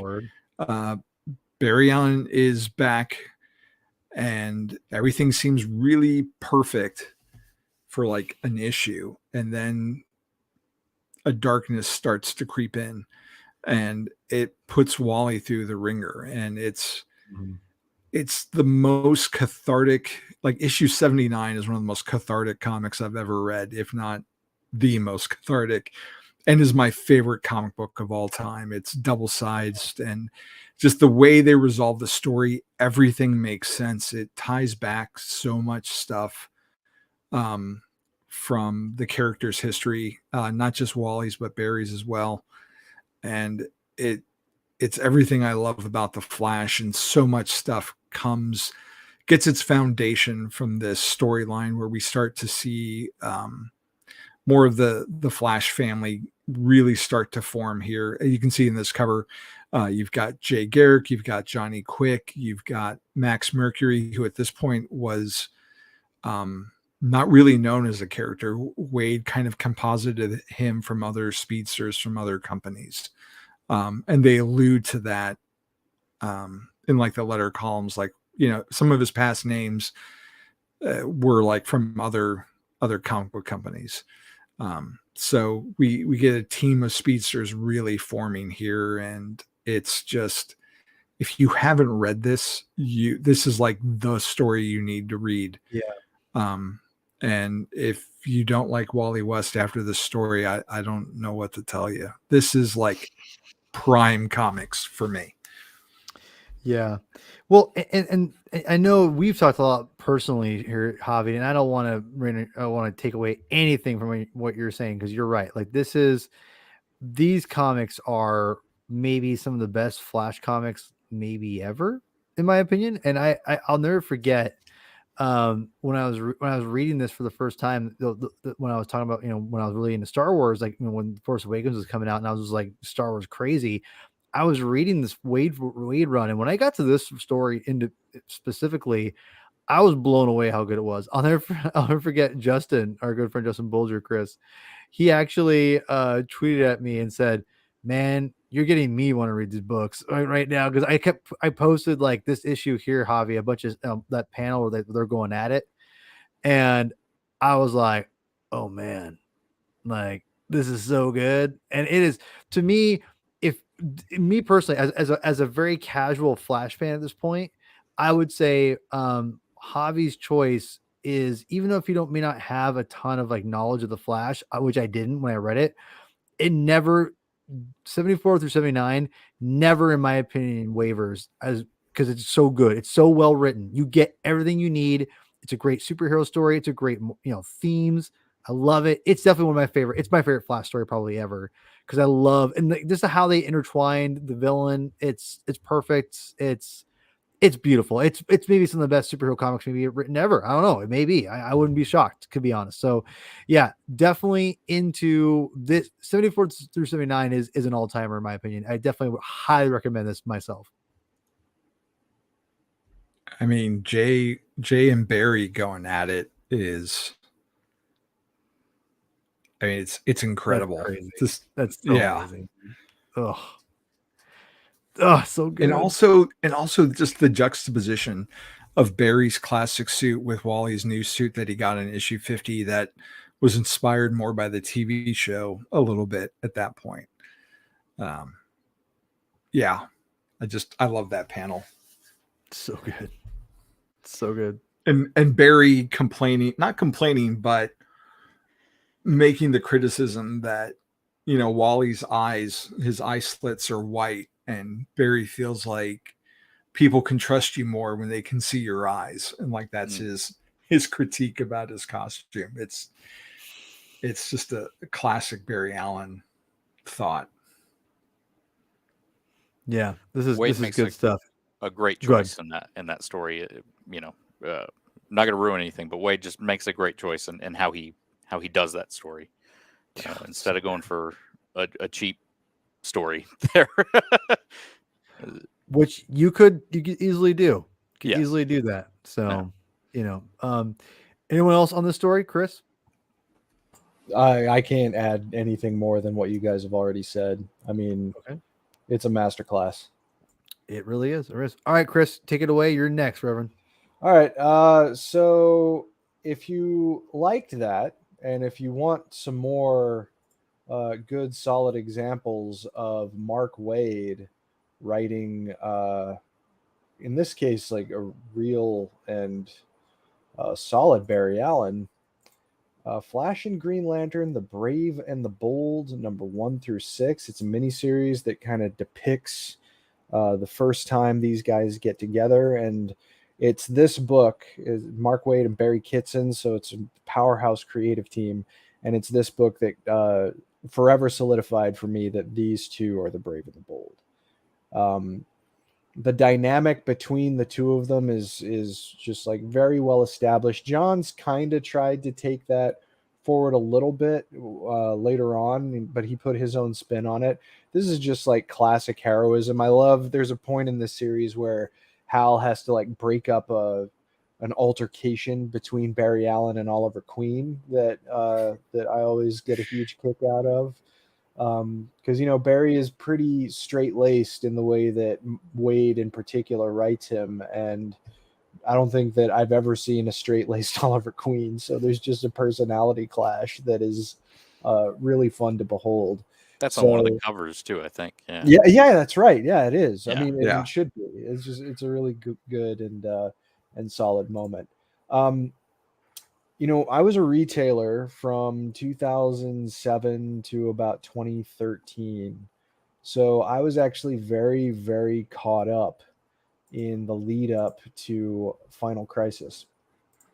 And this issue, DC Universe number 0, I love the way that this reads, even though this is basically just like a promo book. Like it sets up probably about 6 or 7 different stories that are taking place across all the monthlies. Batman RIP is set up slightly in this, in a meeting between Batman and the Joker in Arkham Asylum. Wonder Woman Rise of the Olympians is set up in here. Blackest Night gets a little bit of service in here. But this was really like the end of Countdown leading up to Final Crisis. And the narrator for this book is like going through these people that he seems to know, but doesn't really know why or how he knows them. It's a black text box with white text, and as you turn the pages progressively, the back of the text box for the narrator starts to turn red, and then the text slowly starts to turn yellow, and it all culminates when he realizes that he is like falling through and becoming conscious again, and it ends here. And now I remember. Crisis red sky against a big Infantino-esque moon. You can see the buildings on this are like kind of out of proportion, like they used to look in Infantino's days, with that yellow lightning bolt. And finally, after years of being teased, Barry Allen is about to come back. And I understand that Barry's return probably made people a little uneasy because Wally is Wally. You know, you've had at that point 20 years worth of stories with Wally as the primary Flash of the DCU. But what I love about this moment leading up to Barry's ultimate return is just how layered it was. We had talked before, and that leads to my other recommendation here. We had talked before about the Rogues and just how much work and how much legwork Johns had done, particularly with Scott Collins, to set up the, you know, on the back of Mark Waid, of course. But the Rogues became such palpable characters, and then they get their own miniseries that sort of leads into Final Crisis proper, extends from Final Crisis proper, and the series ends with the Rogues slowly beginning to realize that Barry Allen's back, and they don't know he's Barry Allen. The Flash of Central City is how they refer to him. And what I really appreciated about the way that Johns wrote this is just like this sense of unease and fear, that the idea of Wally's mentor coming back and not wanting to play games, you know, he wants to put him away, and he's not going to mess around. And the promise of like that straight-laced but hard, reliable veteran that Barry Allen is, like that was such a promise that was very intoxicating to me. So I was all bought into the hype of Barry Allen coming back. And those are just a couple of reasons why. Okay. So who's next? I guess I would be next, but I could say that you know, I didn't mind Barry Allen coming back. I even enjoyed Rebirth, and I enjoyed the lead up road to Flashpoint and Flashpoint, sort of. It was really New 52 that I fell off the boat, story wise. Sure. I was just like, what is going on? I was not on board with where they took the character then. This is Wally West Returns. Wally West Returns is Flash 768. It is Jeremy Adams taking over on the Flash. His first issues with Wally West after the terrible events of Hero Crisis, and then Flash Forward, and then I think is this post Dark Knight's Death Metal at this point, something like that? Oh God, I believe it is. Yeah. Yeah.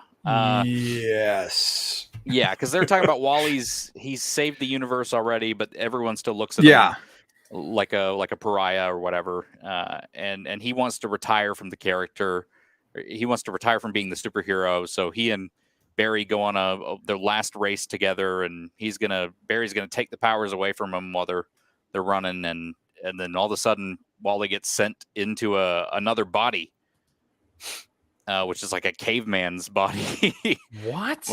a caveman speedster, which leads into this whole arc of him kind of rediscovering and getting back into being the hero, and taking over the title of the Flash. While Barry goes and does Infinite Frontier or whatever they had him doing, which I have read. But I really enjoy this. I enjoy this not just because it's Wally returning to the title, but I really just enjoyed him going and inhabiting all the different speedsters' bodies and all the different time periods. That Jay Garrick issue is really great with him and the Ray going to take on Hitler, super powered Hitler at that point. It's What all in the ridiculous hell? fun. This is crazy. It's Okay, all ridiculous fun. Hold. First of all, wait, all right, really quickly. Double G, I gotta ask you. All right, Uh-huh. is this Jeremy Adams' first initial run, first issues? Yeah. You've already sold me on this too, because I'm like, holy crap! You start off with Wally being like, "Well, better pack it in, guys. Time to time to give the powers over to Barry." I'm like, that's kind of interesting. Then he turns into a freaking caveman speedster. What the hell? And then all of a sudden, Jay Garrick is taking on a super powered Hitler. Dude, sign me up. I'm already into this. You So sold me. you don't need to know about the super speed velociraptor that tries to eat him. Yeah, I Dude, didn't even I'm mention in. that. I'm in. Where do I sign? I like the different art styles that the different periods take on. They're trying to do something really cool and interesting. It leads up to that issue 771, which I have an alternate cover of here, where he winds up at the end of that issue sitting down with his daughter, which I have never pronounced out loud, but I would say Irie. I always said correct Irie. Irie. so did Okay. I. All right, I'll go with Irie. Well, they just have a great discussion, and it feels like the writer is talking to me, saying that this character is in good hands now.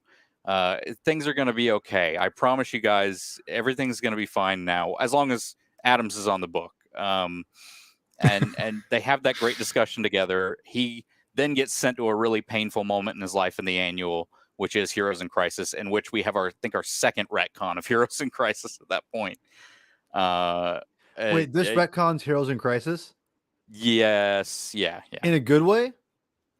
Yeah. Yes. Yeah. I was like, yes. Yes. Okay. I would say so. I think it's my favorite. Yeah, but I'm pretty sure they did a retcon in Flash Forward as well. Okay. Or something to that effect. But at least they. No, I thought it was the end of Barry's run where there's It might have been. No, I'm getting all my it's getting my timelines confused. But yeah, how dare you? I think the original was there was a subliminal suggestion, was like the first hint of the retcon until we get this full explanation here. Yep. It still happened, but there's a reason why. Yeah, and there's a great moment between him and Roy in that annual. Yeah. You guys are selling me on this stuff, man. I'm Dude, I'm stoked. You need to go to In Stock Trades when we're done with this show, because you need to have it on your shelf. You think of all Williamson is very kind of peaks and valleys. Is Adams is 100% like just solid good stuff? I think if you're a Wally fan, he's amazing. Go ahead, Garrison. I was just gonna say, I think if you're a Wally fan, he's great. He's awesome because he's like a guy who he's almost. I was saying this when I was in the car with my dad today. It's almost, a new artist or writer comes into a comic and they want to do their own thing, and they'll introduce all their own stuff sometimes, and people don't really like to pick up the plot threads that came before them sometimes. And he's almost like a guy who came in and got to write his own fan fiction based off the Wade and John stuff that came before him. And it's actually really good though. I'm into this, man. It's hard because with Flash, he's had a lot of long runs.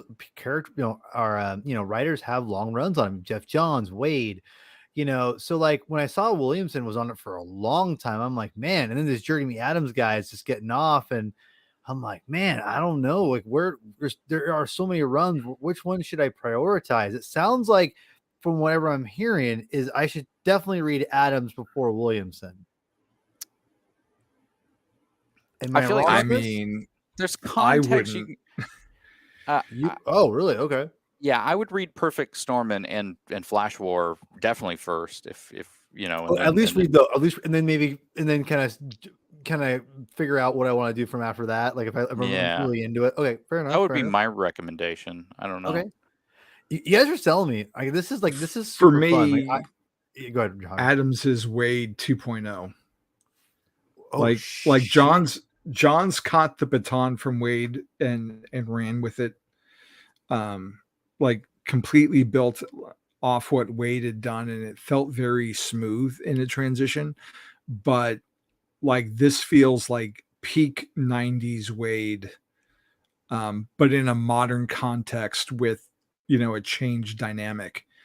And that's kind of like, I know you're a big Spurrier fan, and I'm totally willing to give him a chance, but like that's why I took the news of him exiting with being forced off the book with 800 really hard, because like I finally felt like Wally was truly back and was in a really good place with a really super talented writer. And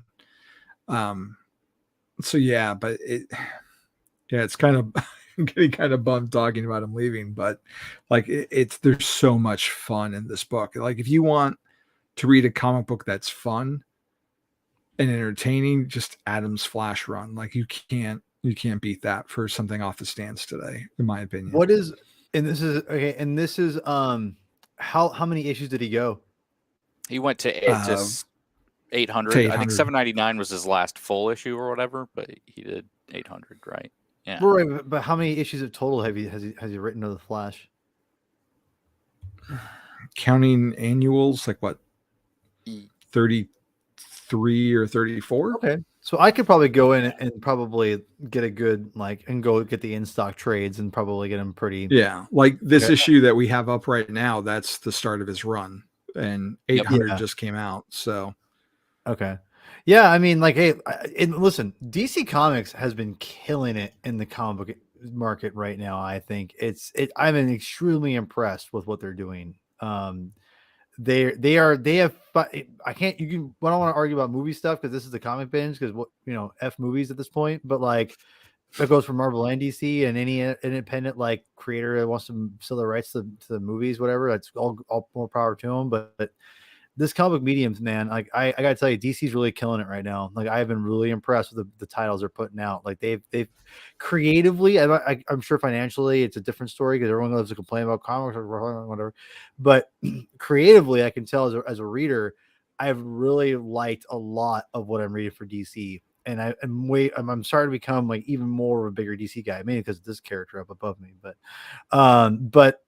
regardless, yeah, I'm excited to read this, so I'm definitely gonna give this a shot, whether I buy it in stock trades or if I read it myself. So, Javi, let's go to you, my friend. What's the next one we're gonna go over to Flash Volume 2, number 101. So this is the first issue post Terminal Velocity. And Wally is back from the dead, maybe you could say. And he's emerged triumphant from that story arc where he thought he was going to die. This is post 0 hour. And in order to overcome his obstacles, he got sucked into the Speed Force, basically. And when he comes out of it, he's got a whole new power set that he's got to deal with. So it's him trying to come to grips with what he can do now and the ramifications of the story arc that we all just went through. So even though he just basically came back from heaven, something's not right. He's not connecting with Linda, and his relationship with some of the Flash family is not as strong as it could be, because he kind of manipulated them a little bit to try and inspire them, and it didn't really work out so well. There we go. Sorry. That's okay. We also have a new art team. We're transitioning from Mike Wieringo, and I really enjoyed the new style. And in this issue, like I said, we get to see some of Wally's new powers. One of which is he can carry objects in his wake. He can boost their velocity. Like if something's standing still, he can't make it move. But an object in motion, he can boost its speed and carry it with him. So, and also because he can subconsciously feel that the Speed Force is telling him he can do new things. He tries vibrating through objects again, and it works until it doesn't, and his kinetic energy causes it to explode. It just Wade's dialogue is the first person narrative really works here and sells it, and it winds up being like a tactical skill that he starts to use going forward, like vibrating through something to blow it up. And it's just a fun kind of down to earth story that has a really cute ending and a good moment for Wally and Linda and their relationship. Anyone else on this single issue? Well, I'll just say, a long time since I read it. Well, I haven't actually read to this point, Javi, because I'll just really quick. I'm just going to throw up my 2 cents here for my little recommendation. Is what Javi said obviously earlier with 74 through 79, which are classic. I read this also recently in anticipation of the movie coming out, and I really enjoyed this story. This is I think this is a great jumping on point. Like even for someone like me who forgot a lot of the Flash stuff, they go in here, you learn about Wally as a character, and the Flash mythos is very much like, I think this is an amazing entry point for anyone, in my opinion, who wants to know about the Flash as far as like historical and like the power levels and things like that. This to me is where I would go, which is right before 101, which is basically what 97 through 100 or 96, like somewhere around there. But it's Terminal Velocity. If you read this into 101, I think I haven't read 101 yet, but I'm sure it's great. It's Wade, but this is definitely, I think, in my opinion, where I would go. You know, if you're a new reader, go to me as a new reader myself, a novice, you could say. I would definitely go. This would be a great safe place to jump on, and like what Javi said, like that issue that he was talking about, it already sounds like a great carryover because, go ahead. Yeah, and I was going to say it's a perfect postscript to that story arc. Mm-hmm. Anyone else want to add anything about Terminal Velocity in this issue? Javi, singling out right now. I love the issue 100, the Quick and the Dead cover. I have a couple of copies of that comic. That's not just the storyline. I do love the story itself, but that cover I love. Yeah, right on. All right, Reverend, you're up next. Yeah. So let me throw some appreciation to a different member of the Flash family, even though it's not specifically a Flash story. It is kind of important in terms of part of the legacy of the Flash. So the beginning of Jeff Johns' Teen Titans run, it's a team that has the veterans of Raven, Starfire, and Cyborg, and Beast Boy welcoming some of the holdovers from Young Justice, including Bart Allen as Impulse, Connor Kent Superboy, Tim Drake Robin, and Cassie Sands Mark Wonder Girl. Bart starts this series as Impulse, but I think like 3 or 4 issues in, they face off against Deathstroke, and Deathstroke puts a shotgun up to Bart's knee, pulls the trigger, shatters it, and people at the hospital keep having to re-break it and try to set it again because it's healing too fast. And Bart is confronted with kind of his first existential crisis as a young man, and he works through it by going to the San Francisco Public Library taking, I think, a relative 5 years to read every book in the place. And when he emerges from it, he's the new Kid Flash. And, Johns was writing the ongoing Flash series at the time that he began his Teen Titans run. So the idea of graduating Bart to a bit of a higher level in terms of like the Flash hierarchy, pantheon, whatever you want to call it, it was really cool because we got to see a couple of more direct team ups between Wally and Bart as Flash and Kid Flash in the main series after this point. And this is when I certainly really started to feel sympathy for Bart Allen as a character.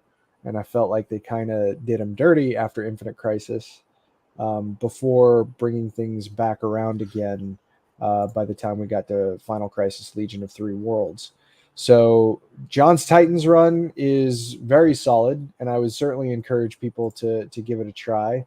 Another story that John's has his fingerprints in that isn't directly a Flash story, but ends up becoming an important building block to the return of Wally to the DC universe was the JLA JSA Lightning Saga. It was actually more of a crossover between the JLA JSA and the Legion. It brought the pre-Crisis Legion back into the fold for the first time in a long time. But the story effectively ends with the return of Wally West and a very important setup to what the ultimate return of Bart Allen would be. So it's, like I said, not specifically a Flash story, but the Flash's impression is all over this book. And I think a lot of people were happy to see Wally return. It seemed like DC editorial might have messed things up by taking him off the board in the first place. And this was very much them rectifying that mistake. And it's a solid story too. John's on JSA, Brad Meltzer on JLA, two guys who have a pretty solid batting average overall. I think it's worth reading. Okay. So that's probably what I would encourage. Wow. All right, we are. Are we finally done? Are we? Did I miss anything? What do we have left? To go, brother. Oh, all right. Well, brother, let's do it. Let's do it. You want to go through them? All right. Yeah. We'll do the Flash Volume 2, 174. It's not like one of these epic landmark stories that we've been talking about, but I wanted to bring it up. I wanted to bring up something from this era because I just I haven't talked about it much, but I do love the Johns and Collins run. And I wanted to point out specifically just Scott Collins and his just impeccable art and the detail that he puts into every pen. Like, I don't know how you figure that out in your brain and make that come to reality. Like, that's, I don't know, man. It's just impressive to me. And there's a lot of little single issues that kind of build up to stuff over time. And all of these are a good majority of them. I can't find the image right now. I sent it over here, but Brian Bolland had a great run of covers on the Flash, which I really appreciated, being, growing up with the Killing Joke like I did. And what's important about this issue too is it introduces Tar Pit. Maybe not like on the level of Captain Cold, but John's brought in like Wally's own group of rogues. And so we had him doing like the stories we mentioned earlier with like Heatwave and Captain Cold, and like expanding their backstories and making them, relatable. But then he did it for like a new group of villains too. And eventually it leads to the Rogue War that Garrison brought up. But just, I mean, come on, man, Scott Collins, like, look at that panel. That's a full page spread, and it's just magnificent. So then we'll close out with another Adams run. I had to pick something from the current volume, and there's a lot of good stuff in here, stuff that'll move you to tears, but in a good way. Yeah. But this issue, I wanted to point out the Flash 776, because after when Rebirth started, we have its own numbering, and at some point they switched to a legacy numbering, so that's why we're at 776 now. I don't even know what to say about it. Like, this cover right there says it all. Like, we're breaking the fourth wall. And Oh, is Dr. this Fate, that issue? Yeah. yeah, Dr. Fate addresses you, the reader, and you have to pay attention to this book and do things to create the spell that they need to get through to the Yes. end. And it's a lot like the Court of Owls issue, where you've got to like turn it as you read it. There's a Yep. lot of stuff in here that makes you part of the experience. And even he casts a spell on Wally, so then all of a sudden Wally can see that you're reading the comic, and it's just so crazy and out there and a complete blast. Like, this is what's fun about comics. And here we have Wally, telling the reader that you've got to turn the book, and it's just, you just have to experience it. It's just a fantastic comic, and just one of the things I love about the medium. That's not something you can do in a movie. So No. Well, and again, more selling me on Jeremy Adams' run on Flash, because I don't know. This art is very striking. Again, going back to my DC thing about how DC artistically, whether it be from the writing and the art and everything else, they're killing it right now as stories. I've been really impressed. As always been a Marvel zombie, there's a lot, like, all from Superman right now to the Batman books, which I know is very controversial for you Batman fans out there. Y'all can chill out. I think Ram V's Detective's super good, or solid anyway, I should say. I am enjoying it a lot. So, but yeah, I'm really, you're selling me guys on this Jeremy Adams guy. Both Double G and El Corazon, they're doing me in here. They're doing me in. Chris, have you read any of Jeremy Adams stuff? I have not.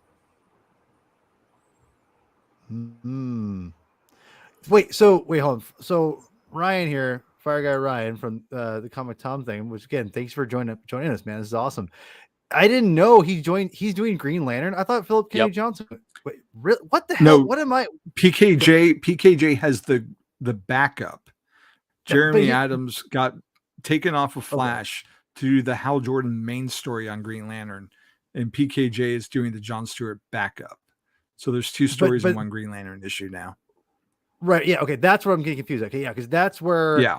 Thank you. So but didn't I also hear that PKJ is doing Green Lantern War Journal in September?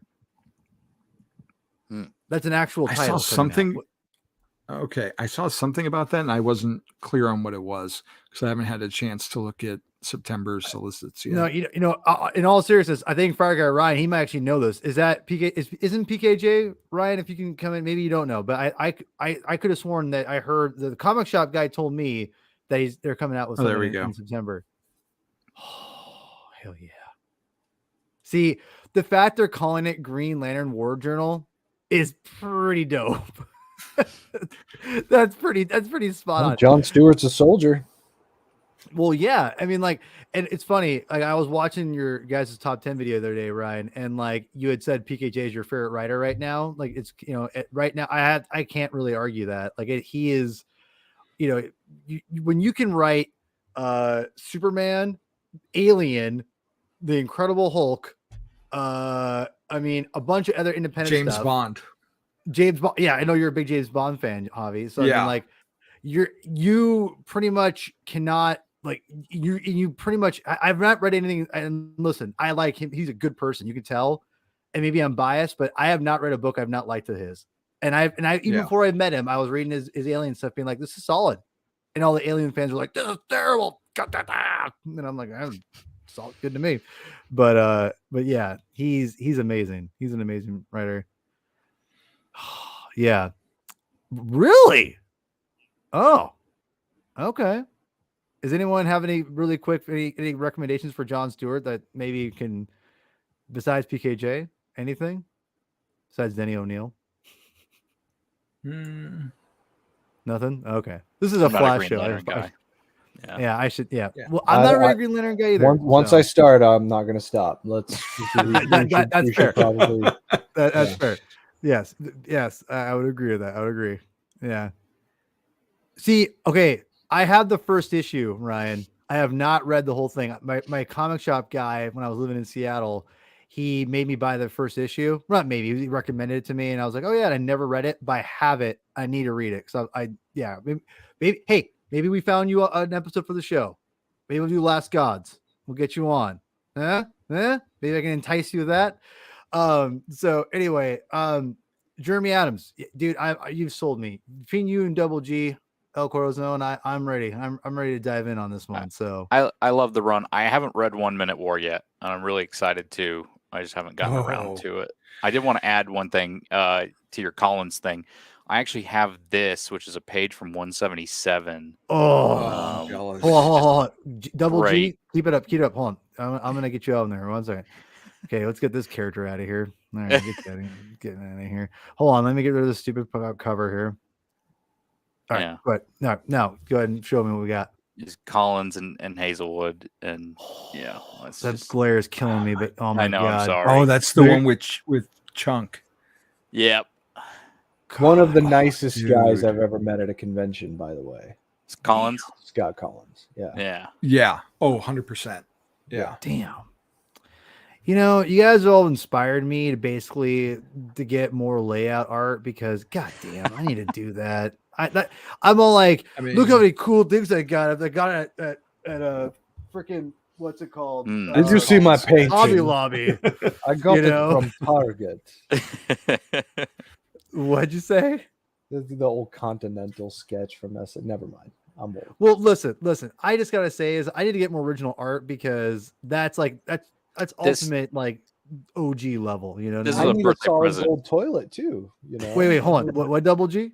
This is a birthday present from my dad. They bought it on like Heritage Auctions or something. They said it was like the cheapest one they could find. Wait, that was the one. Wait, the one he just showed? Yeah. That's amazing. Oh, good old Scotty Fun. Tell him I called him that too. He'll love it. Yeah, he loves that. Yeah, he loves that one, right? Go ahead, Chris. Oh, I was going to say Collins on Facebook has been posting a lot of stuff and he's been selling it. Like he does commissions and stuff, but before he does the commission, he draws like a preliminary kind of thing. So like I picked this one up from him recently. Go on. I'll get you out of here, Robbie. Sorry.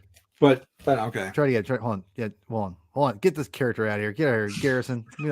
What did you do? Come on, get the heck out of here. All right, go ahead. So it's like his preliminary for the whatever the commission's going to do whenever he finishes it.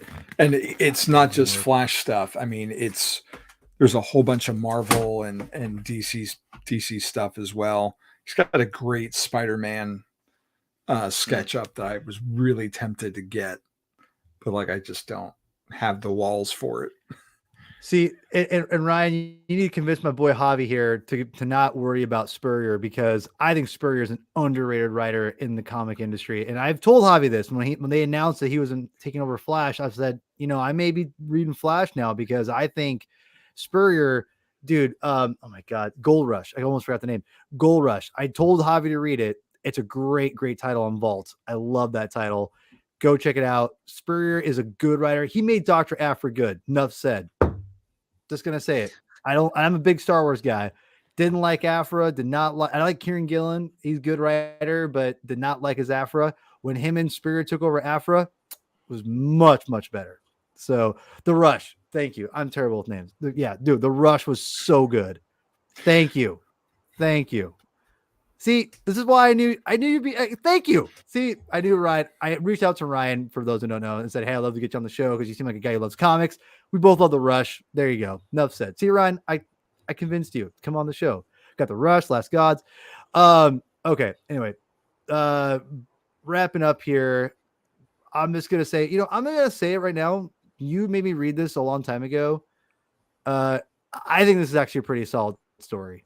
Way better than I was anticipating, to be quite honest. And I would say that if you're, looking for a really, really simplistic, and I don't mean that in a bad way, a very simplistic story that kind of gets you again into the mythos of the Flash, I think Rebirth's a great introduction to the character.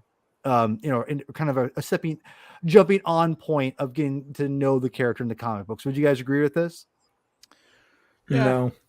I think you could enter in there. I do love all the people in the comic.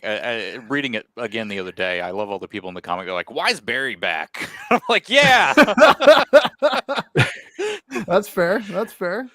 I talked about how I was so dialed into the return of Barry. I actually think this is kind of a lower point in terms of bringing him Really? back into the fold, only because, when you bring up, especially at the time that they were promoting this book for the first time, you immediately conjure like Green Lantern Rebirth. That story was such an effective cut to the quick of bringing Hal Jordan back to the DC universe. Didn't do away with anybody. It preserved everything that happened, and all of the stories that you had read up to that point, those counted, and it brought Hal back in such brilliant fashion, and it didn't have to overextend itself to do it. Flash Rebirth is I think actually it's a far less simple story than Green Lantern Rebirth is, and I think it's kind of lesser for it. Well, no, I'm not trying to be a contrarian. You're the What are you doing? Me? No. Everyone who knows me is like. I think the problem was that Barry had already actually come back in Final Crisis, so the Flash Rebirth did not actually feature the return of Barry Allen. If it did, I think it would have been better. Like, it's still a decent story, but it just doesn't quite go far enough in pushing the button that we expect from a story called Rebirth. That's all. I get that. Well, you know what? To do my That's why GIF on the internet. Agree, disagree, Mr. Cloud. I like John's notes for this comic where he's like, we don't get rid of Wally. That he's got like all those notes in his volume 3 of his thing, and it's like, Wally's still there, and he's gonna be working in the mechanic shop or whatever, and like the Batman family, there's room for Wally and all this stuff, and of course, New 52 happens and whatever. All right, Javi. I'm with Chris. Yeah, no, I was just gonna say that's why I said no, because I agree with Chris's assessment on this, that this isn't we mentioned a lot of Barry Allen comics tonight. And I don't see the Barry Allen in the Flash Rebirth reflected in some of the recommendations that we've made. He's a lot more morose, and that's part of the story, though. It's like, why does he feel this way? But I wouldn't hand this to a newcomer to Barry and be like, here's a great Barry Allen story, because you're not seeing him at his baseline. That's why. I would say, from a fan who does not know Barry, I know Barry and Wally. I know Wally better, to be honest, because I've read the Wade stuff. But I get, because I expected not to like it as much as what you guys have basically said, but I actually enjoyed it way more than I was expecting. So I'm just throwing it out there, just for it's an easy read, as far as it's very contained of everything outside of it. That's why I would say it probably that's absolutely true. And if it worked for you to jump on board, then great. I'm not gonna. This got me. Listen, I'm a big Jeff Johns guy, and I don't doubt the man. And this made me want to jump on the Flash run, to be honest. So there you go. Right? I mean, it convinced me to go further. So, yeah, I guess is this it? I mean, no one's gonna say the elephant in the room. We're not gonna talk about Flashpoint again. I mean, come on, guys. I mean, we already talked. I know.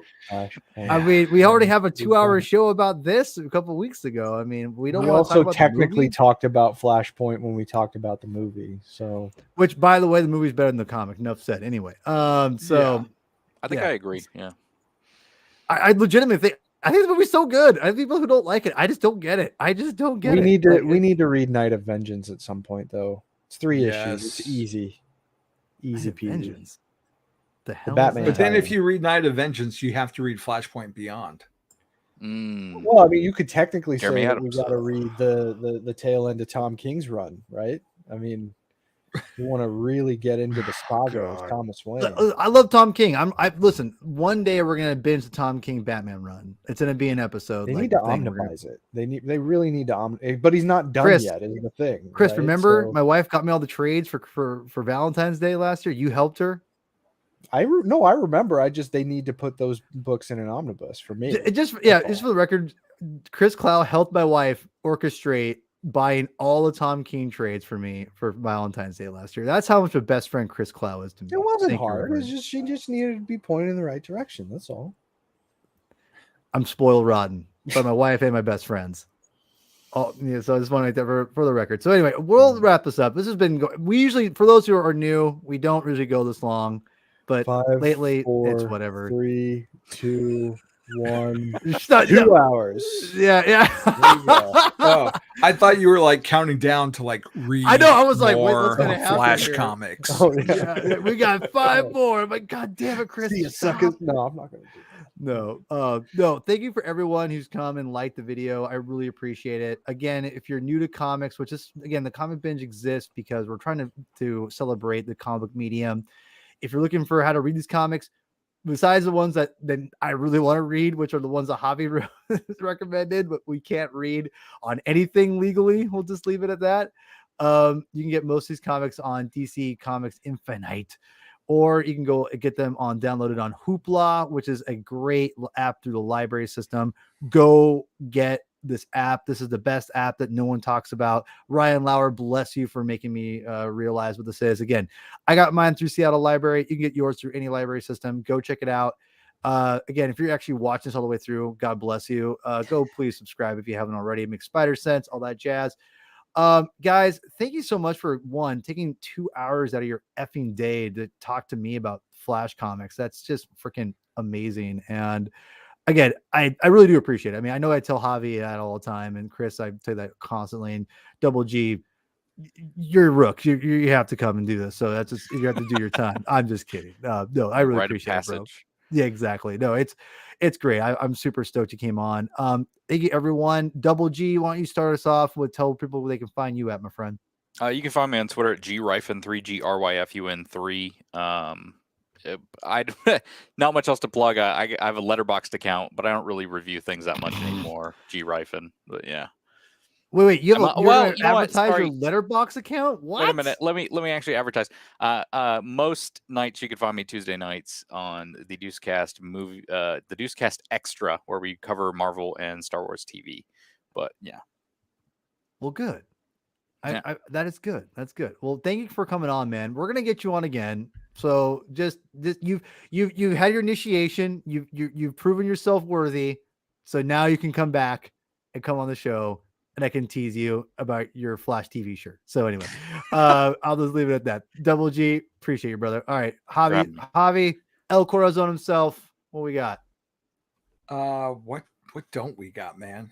We've got Seriously. the aforementioned 007 for King and Country, written by Philip Kennedy Johnson. I'm reviewing that at the JamesBondDossier.com. You can go to Batman on Film, where I review. What do I do? Catwoman, Batman: The Adventures Continue, season 3, and Batman: The Brave and the Bold, which issue 2 just came out. So good. Like Tom King is retelling the Joker's first appearance in Batman #1, and it's fantastic. So go read that. I had the great honor of appearing as a guest on Discovery Debrief, and that dropped today, where I get to talk with Cicero Holmes and Chris Clow about Star Trek Strange New Worlds, which was just a complete blast. I was so happy that he had me on for that. And my own podcast, The Flash Up to Speed with Wally West, where if you want to hear me ramble more about The Flash, just head over to the YouTube channel, and I, cover an issue, an episode. And it's just getting started, so we got a lot of episodes coming. The more content El Corazon does, the happier I am. So please keep it up, and Thanks, don't stop. I love hearing your words and your passion for comics and stuff. So yeah, I'm just biased though. I just love you so much. So, but yeah, keep it up, my friend. Chris, if you watch Strange New Worlds, then we can talk about that off air. I told you I would, because I want you to read Philip Kennedy Johnson's Hulk. So I told you I'd watch those first 2 episodes. What you I don't need to pick that know, up. what you don't know is that I already promised Chris I would do that. So I've actually corralled you into something that I already had to do.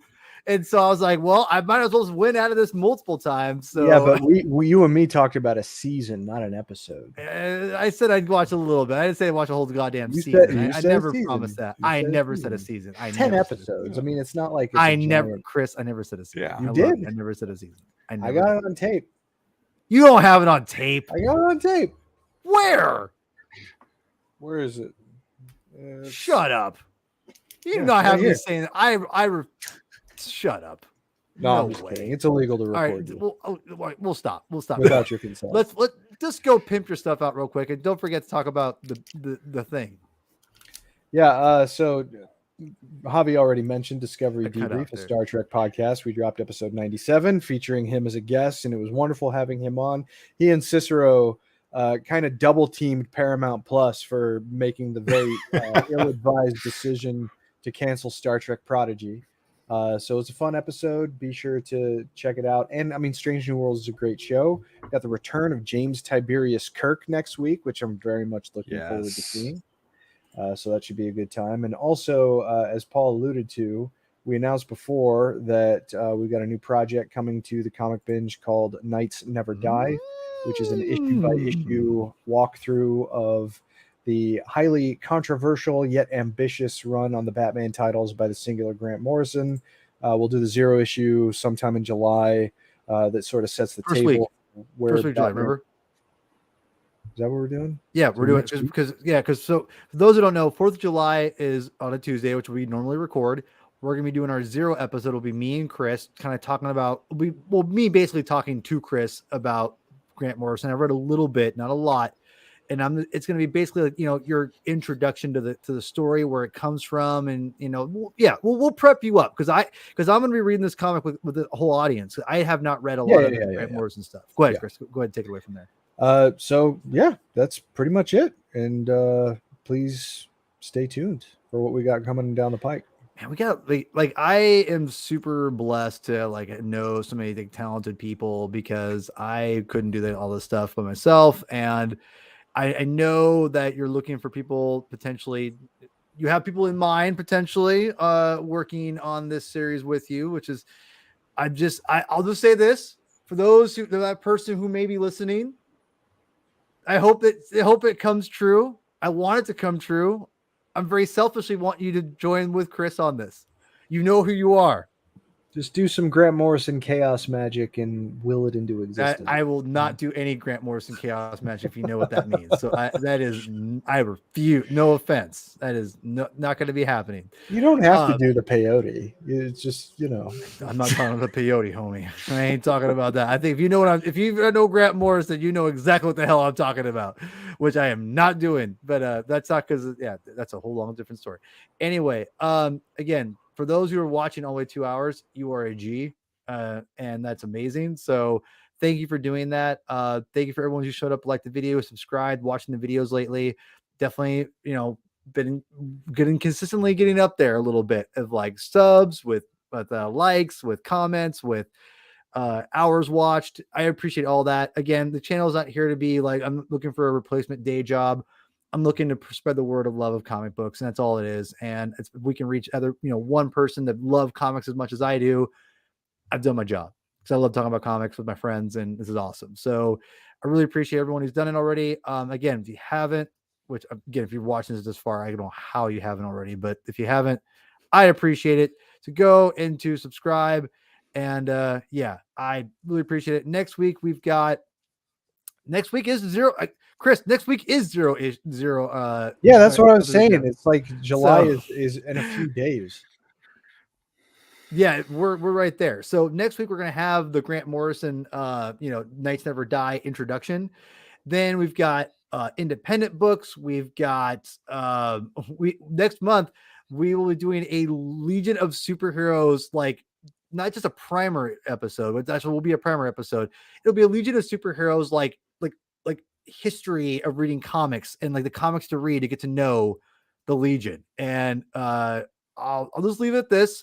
Someone who's been on the show before, we've talked about it on the show before, if you watched the episode, you know who it is. I'll wait till they announce it when they're already confirmed they'd come on, but I want to wait till it's closer, just in case things haven't changed. But I'm excited. So we're gonna have a great Legion kind of education episode through not just telling you how to read the Legion, but like read the comics to get to know the Legion. So that's the best way to do it. Don't read a Wikipedia article. Don't watch a stupid YouTube video about it. Go read the freaking comics. That's better anyway. So I digress. Thank you for everyone for joining us, guys. Thank you very much for joining us. Chris, can you take us out, my friend? Read more comics. Oh, you're good. Goodbye, everybody. I appreciate it.